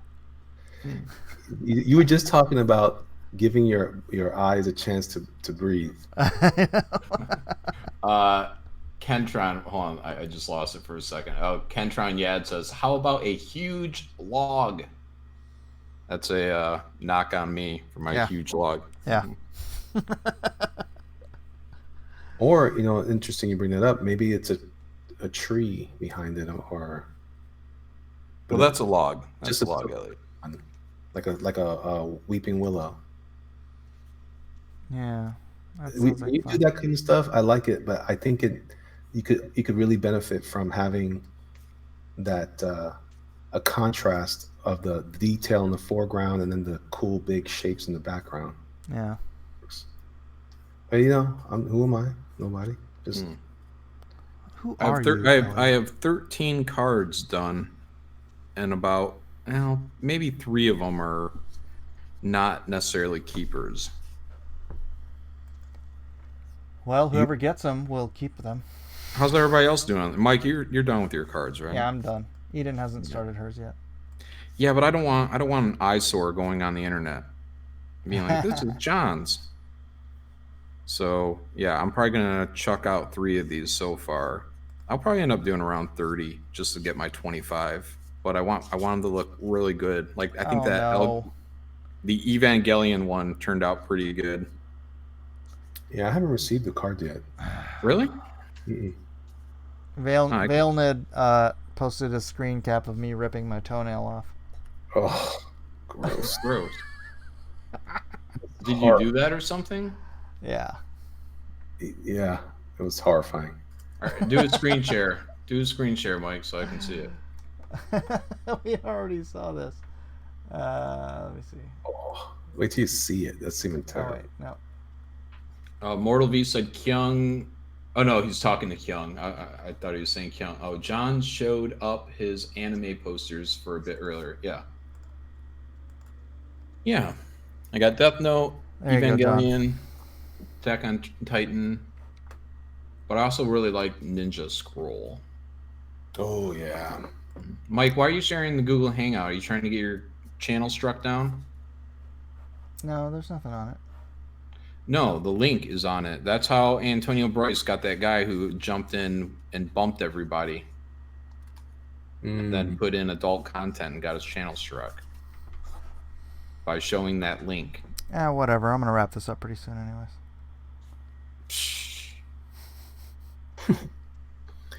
Well, you know what they did? They went in. I'm showing you the toenail, man.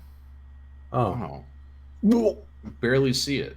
Well, sorry. I see a thumb and what looks like a toenail. Yeah, it's me ripping off my toenail. Oh, that's gross.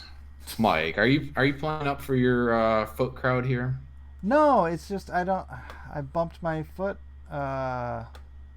earlier today, and then how you hurt yourself and you don't really realize that you hurt yourself, and then at some point you bump up what you hurt against something.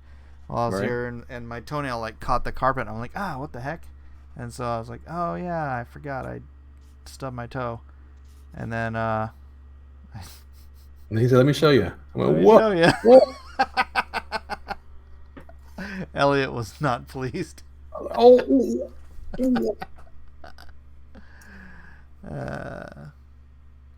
Elliot, when are you streaming now? Are you doing morning streams?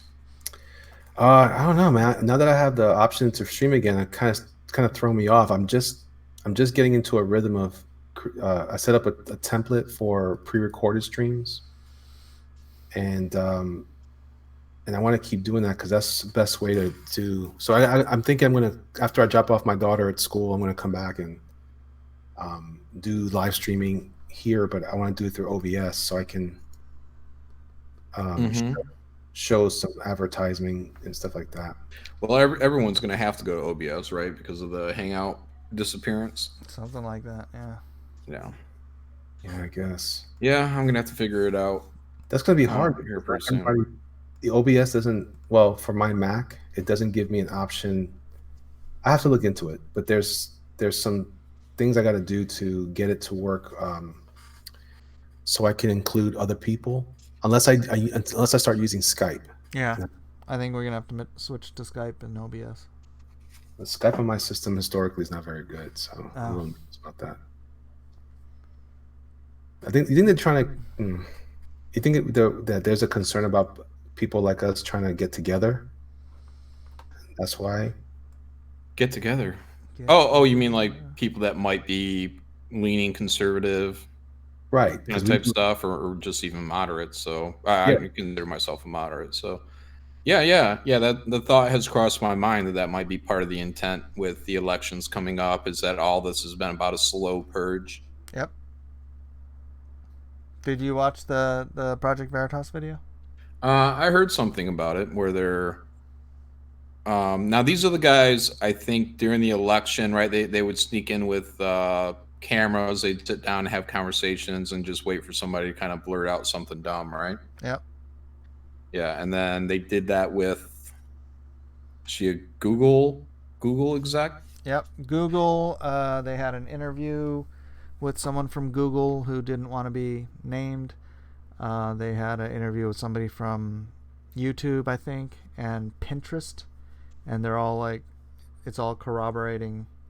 Yeah, they're just straight up being freaking fascists, man. They're like, we want to silence the voices because we don't want president-elect, or we don't want Trump getting elected again. Yeah. I mean, that stuff like that should be concerning for everybody. And I know people like to sit on the sidelines and say, at least it's happening to people that might be considered political enemies. But it's like, look, man, if they're going to do that to them, they're going to do it to you. So, there's no good thing that comes from that type of behavior. Yeah. And Google or YouTube. Now Google owns YouTube, right? Yeah. Yep. Yeah. YouTube, I mean, this is such a loud voice for people. I mean, look at it. I mean, now a single citizen, individual, it's almost like a hierarchy, right? Like, it used to be that TV would reach out to millions, but now it's like you have YouTube, which also has pretty much potential to reach out. If you're a PewDiePie or whatever, you have that potential to reach, 60 million. I don't know how many subs he has now. But I mean, that's like huge. That's huge. So even Mike has, what do you have now, Mike? You have 6,500 subs. Yeah. Yeah. So Mike now has the ability to reach out to potentially 6,500 people, a good percentage of which are most likely in the States, and have an influence on them. So if you were trying to quiet dissent, definitely people like Sargon of Akkad, or these larger people, but even Mike. I mean, Mike is a single individual reaching out to 6,500 people. I mean, that's an influence.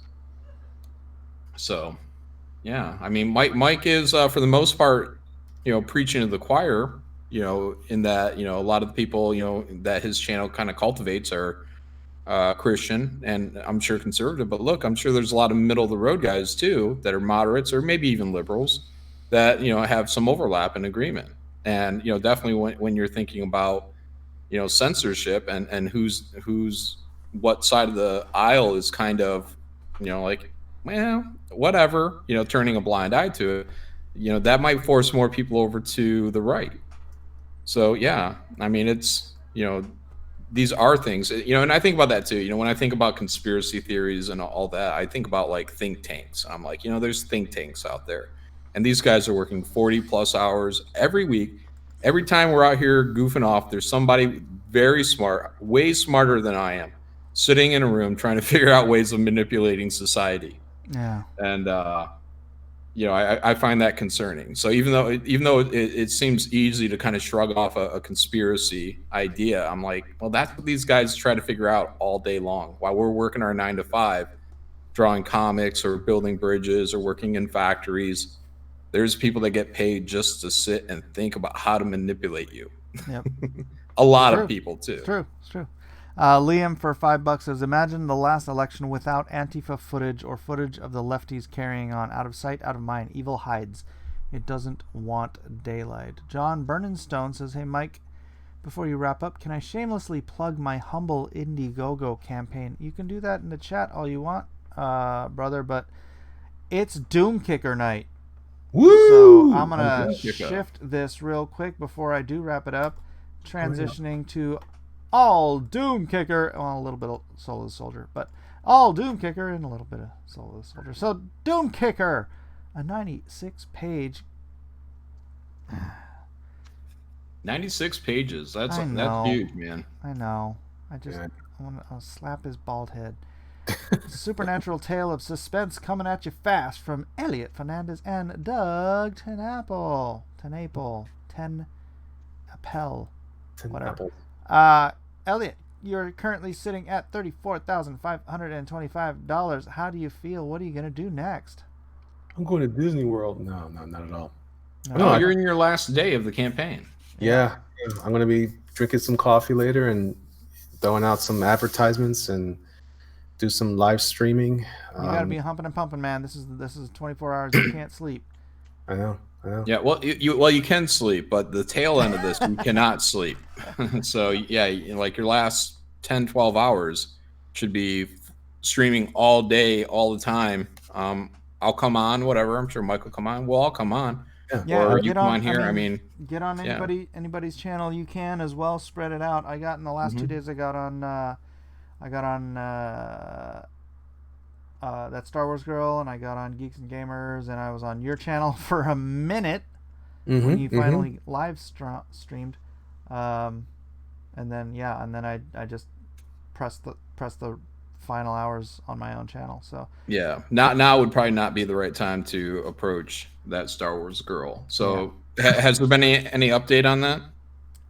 They found her car, it sounds like. Oh no. They found the car? Like in some... physically they have it in custody? Oh, I don't know. I think it was just spotted. That's the last she put an update on YouTube. I could go find him.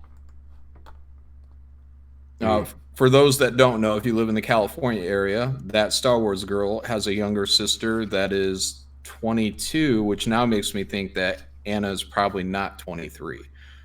Maybe, but she's somewhere between 23 and 25, so she's probably 24. She said, we have a lead on my sister, or at least her car. Someone said they spotted it in Stockton, California. My cousin is there at the location now getting footage from the surveillance of the local businesses. Yeah, that's crazy. So hopefully something. Yeah, so this girl, just for anyone that doesn't know, she disappeared in the middle of the day, and no one's seen her. Her birthday has come and passed. Nobody's heard from her in her family. So it does seem to be that there is a potential. I mean, I don't know, unless the girl might be prone to disappearing, or maybe secretly a drug addict or something. Otherwise it seems like it could be some kind of nefarious stuff going on. But yeah, she's been missing now for about 6-7 days. Let's do an update here. Star Wars Girl 77, I was sent this screenshot. This is the general area my sister's phone is in. If you are in the Lodi, California area, please keep your eyes peeled for her and her car. So that is by the 12 between Sam and Sacramento, South Ham and Lower Sacramento Road in Lodi. And this is a picture of Ellen and her car. So please, if you know anybody, if you're on Twitter and you have friends in that area, please tweet them, message them. If you're on Facebook, whatever. Please, let's find her. Let's get it resolved. And none of your business said it makes sense that she hasn't showed up for work. So, even more so, it doesn't seem like it's just, a 22-year-old that took time off. Right. So, I mean, it could be. I mean, anything's possible, but You know, I don't know the girl. I don't know what she's like personality wise, but it doesn't seem like it'd be normal behavior for most of us. So. So yeah, if you recognize the girl, and if you're in California, I think they're looking in. Is that Southern California now? Lodi? No, I think that's. Where was it? They said they thought they saw her Stockton, at with an that S. is also Northern California. Stockton? Oh, that's still Northern? Yeah. Okay. Bay Area. Sketch Therapy says, I bet she's like 5 foot. Probably. I think Anna and them are all kind of short. Yeah. Around 5. Maybe 5'3". They're on the Hobbit end of the spectrum. Yeah. Mike knows. Mike knows what that's like. I'm 5'6", dude. 5'7". No, you're like 5'6", 3/4. But yeah, you do you don't you do call what that you, 5'6". Mike does what nobody calls that 5'6". Yeah, Mike does what the little people call tightening. They frown upon brother. You don't round up in the little people community. You don't round down at all. No, unless you're 5 and 5'6" and 1/4. You don't round down. You're 5'6" and a half. You do if you're a humble hobbit. Oh, brother. All right, back to Doom Kicker. Elliot, pitch Doom Kicker to the 100 some odd people watching. So, Yeah. Doom Kicker is a supernatural suspense thriller dealing with an everyman named Hank Blackwell. He's a down on his luck security guard working for this factory in a small town in West Virginia. And he encounters a bit of supernatural shenanigans happening in the town, even as he tries to confront certain weird events that are going on surrounding some of the certain what do you call those places? Hot spots around town. And he discovers there's a conspiracy that even involves the sheriff and some other people. And as he continues to delve into it, he uncovers an even greater threat that actually can affect even the whole world. And he has to make some decisions about his life, about his joy, and about his fears to overcome this, but not without also possibly losing his soul. So it's an endearing story about a man and his wife and the family, but it's also an action-packed thriller about spooky stuff and crazy monsters and interdimensional beings. Much in the now that we're kind of coming up on Stranger Things, it's kind of a bit of Stranger Things meets H.P. Lovecraft in a way. Yeah, it's gonna be fun. It's gonna be a lot of cool stuff. I'm really excited to draw it. I've been working digitally for a while now, trying to get more adept with my tools, figuring out which gonna be my go-to brushes, and I'm gonna lean down my Photoshop and get rid of, just keep only what I need and start cranking. I'm very, very excited. Good stuff. It's gonna be good. People are gonna be happy with it. Yeah, it's gonna be good. What's the best tier? What's your featured tier? The best tier, I think I still have. I have 40 slots left for the early bird special, which obviously is not early anymore, but I can't change the name now. I'm going to come up with a better way to say that next time. It's early. It's still early. It's still early in the morning right here. Mike kept his early bird special until he closed his campaign. Yeah. No, that's not true. Changed it. I changed it to the late bloomers special. After I sold 98 of them, and I switched to the late bloomers, and then I sold 50 of those. Have I sold 50 of those? What's in your early bird special, Elliot? The early bird special contains a copy of Doom Kicker signed, a print, the 2 exclusive prints that I developed for this, Mike's variant cover, which I will sign. Also, both of the 6x9 metal prints of each cover as well. Ooh. So worth it. Yeah, it's a nice little set of stuff. Only $100. All that stuff for only $100. Yeah. Then we've got the comic itself is $25, and so it's been exciting. And this is for Sketch Therapy. I figured out how to make it work so that Puerto Rico is in the United States. Good. How'd you do that? Well, it turns out Puerto Rico is Puerto Rico, Guam, and the U.S. Virgin Islands, all U.S. territories, and you only have to pay regular postage to those 3 countries. Right. Those three areas. So then instead of saying all the rest of the world is this much. You only have to set that up as you just set that up as a separate American pricing for shipping. So you still do like international flat rate for everyone? Is that what you kind of did, or No, did you have to go in per country and I went. I worked with my business partner Andy. He does all my shipping for me. So we went through and we checked out all the countries, but we lumped in all the countries that work that are the same. If there is a rest of the world, and then there's certain countries that are different prices because they're not that expensive. So I think Germany has its own slot, maybe Australia, but everything else was all over it's rest of the world stuff. Okay, so you just have to find Puerto Rico by fascinating. itself? This is fascinating, Yeah, but you're not selling any books. Say what? This is fascinating, but you're not selling any books. Yeah, Thank yeah. you, Mike. Well, yeah, I can share that with you guys later. But yeah, Guam, Puerto Rico, and U.S. Virgin Islands, regular American pricing. Okay. And the next is the Mike S. Miller variant cover. Tell us about that, Elliot.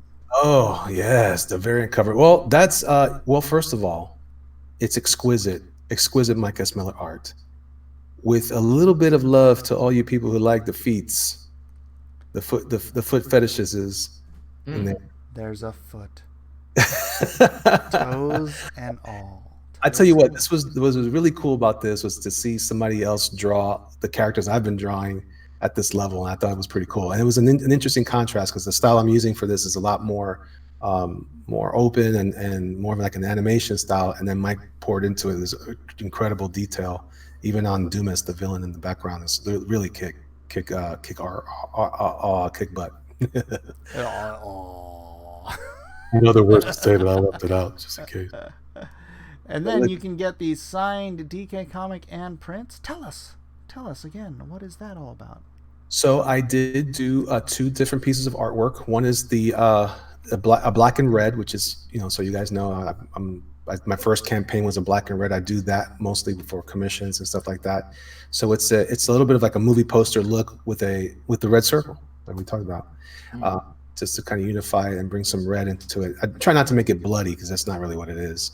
The story really is not meant for mature readers necessarily, as it is just kind of like all ages, maybe more like PG-13.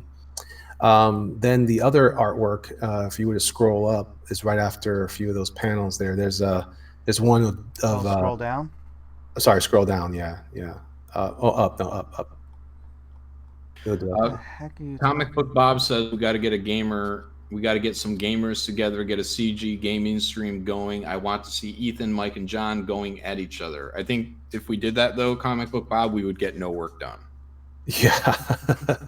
It'd have to be something like Donkey Kong, where it takes 2 seconds to learn how to play, and it's not going to hook us. A racing game would be fun. Oh, yeah. There you go. So you mean this one? Yeah, the next one after, 2 more after that one. This one? This one? I'm waiting for the photos for YouTube to catch up. Oh, I should hit share so you can see what I'm doing. Yeah. See, yeah, that's the other one. That's him jumping into the abyss, if you will. So it's gonna be exciting stuff, and I love it because it adds a little bit of that flavor of like the Incredibles, like just average people involved in ultra supernatural situations. And it feels like that sometimes in life when you're facing stuff. This kind of feels like has that kind of like energized. What are you gonna do when doing the right thing means you might lose your soul? So who are you gonna call? Living in that kind of time too. Fat bastard.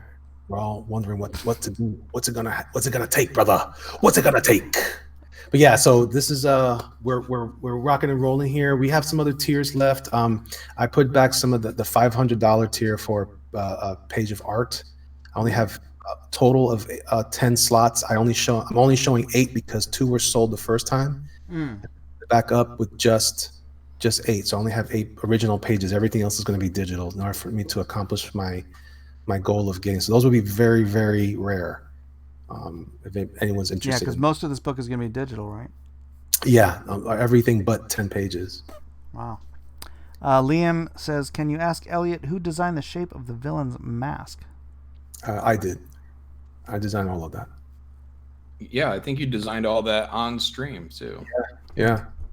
Yeah, it was fun, and we went through a lot of different things. When they first came up with some of the ideas for the characters, they were more of like your traditional ideas and concepts. But as we moved along, I really wanted to try to come up with something that was original, or at least something that you haven't exactly seen before. So I like that this is more of like a supernatural interdimensional story, not just a horror movie version of it, just different from other people's interpretation. Although I was happy about that too. So it was an interesting time. Doug and I went through a lot of shifting, and we came to this spot here. So I'm really happy with where we landed. Right on, right on. Well, brother, I hope you have a fantastic 24 hours. I will help you however I can. I appreciate it, man. Thank you. For the time being, though, let's check out Lone Star. I wonder if I can Lone get Star. over 154,000. No, still $5 short of 154,000. Oh my gosh, guys! Telling you, that hasn't moved all day. It's killing me, dude. Did you know that you can now add? And I don't know if you can do it. You might want to try it, Elliot, and see if you can add add-ons. It might be only for in-demand stores, but check this out. If I click on, say, Lone Star Soul of the Soldier now, and I go get this perk, and then continue to pay. I don't know if this is going to dox me. Probably not. Required info. Good. All right. I don't have any info. Okay. First, I guess I have to select one, and then I go to payment. I'm going to talk to that. Add perk. And you can add, I set this up so that you can get assigned Soul of Soldier at a discount, $5 off, no extra shipping. So I just throw it in there for the $20, and then you can add that perk and you select your cover and all that stuff. So this thing that used to be something you could only get if you signed up for Backer Kit, Indiegogo has added it to campaigns, or at least, I don't know, I just discovered this, so it might only be for in-demand stores. Yeah, I just heard about this today on my stream. A guy, Will, from what was it, Rabid Comics, was asking about some kind of add-on feature, and I hadn't heard of it before. Yeah, I saw it today when I was deleting different tiers and stuff, and I'm like, what the heck is this? And I'm like, dude, this is like Backer Kit. And Backer Kit, you can make a lot of money using Backer Kit because they do this. They have all these add-ons you can add to stuff. But it's upsells, right? Hey, if you can get somebody to buy another book, give them an extra $5 off and no shipping, right? That's like, dude, that's upselling. I upsell people at cons all the time. Where do you set that up at? Is that in perks? It's in perks, yeah. So that'd probably be good for. Yeah, so you're getting the book for $5 off, no additional shipping, right? Yeah. Yeah, I guess at some point though you would have to add in if you did more than just one book, but just one book is fine. Yeah. Yeah. Yeah, but I could do this. I could have the I could do the Monster Hunt one available. I don't know what else I would have to add, but you can do you can drop add-ons if I wanted to do prints or something. You can add those as add-ons with no extra shipping or whatever. It's like just upsell. People, they get a discount because they're already buying the first one, which is awesome, right? And then they get a discount for buying a second one. Bonus. Bonus for them, bonus for you. Well, that's cool. That's a nice new feature. Yeah. So all this I'm going to have to start digging into before too long here and start setting up Graveyard Shift. July 16th, everyone. That's going to be exciting. July 16th. Graveyard Shift. Graveyard Shift. Sketch says, I'm proud of you. I remember the old days when you were a hardcore neo-Luddite. It's like you transitioned into a tech-savvy boomer. In the land of the blind, the one-eyed man is king. I think he just called me Odin. That's Mike. That's Mike. Well. All right, we're transitioning out. I'm going to say thank you to my guests, John Malin and Elliot Fernandez. Everyone, please go back Doomkicker if you have not already. This last 24 hours has got to be booming. Yeah, thanks for having us. And yeah, good times. July 16th. July 16th. July Everyone? 16th. July 16th, everyone. And remember, you only have. Are you doing a 60 or a 30? It'll be a 30 and a 30 because we're going to try to use the algorithm on Indiegogo to raise our profile twice. Yeah. So, That's what I was telling Elliot, but I don't because it's such a trough between the first 30 and the last 30. I think you could do a 30 and then a 15 or just add 2 weeks to it and you'd still get the same effect. Oh, I see what you're saying. Yeah. And then get rid of that downtime. Yeah, that might be a good idea. Yeah. Maybe Elliot will try it and let you know how it works. Yeah.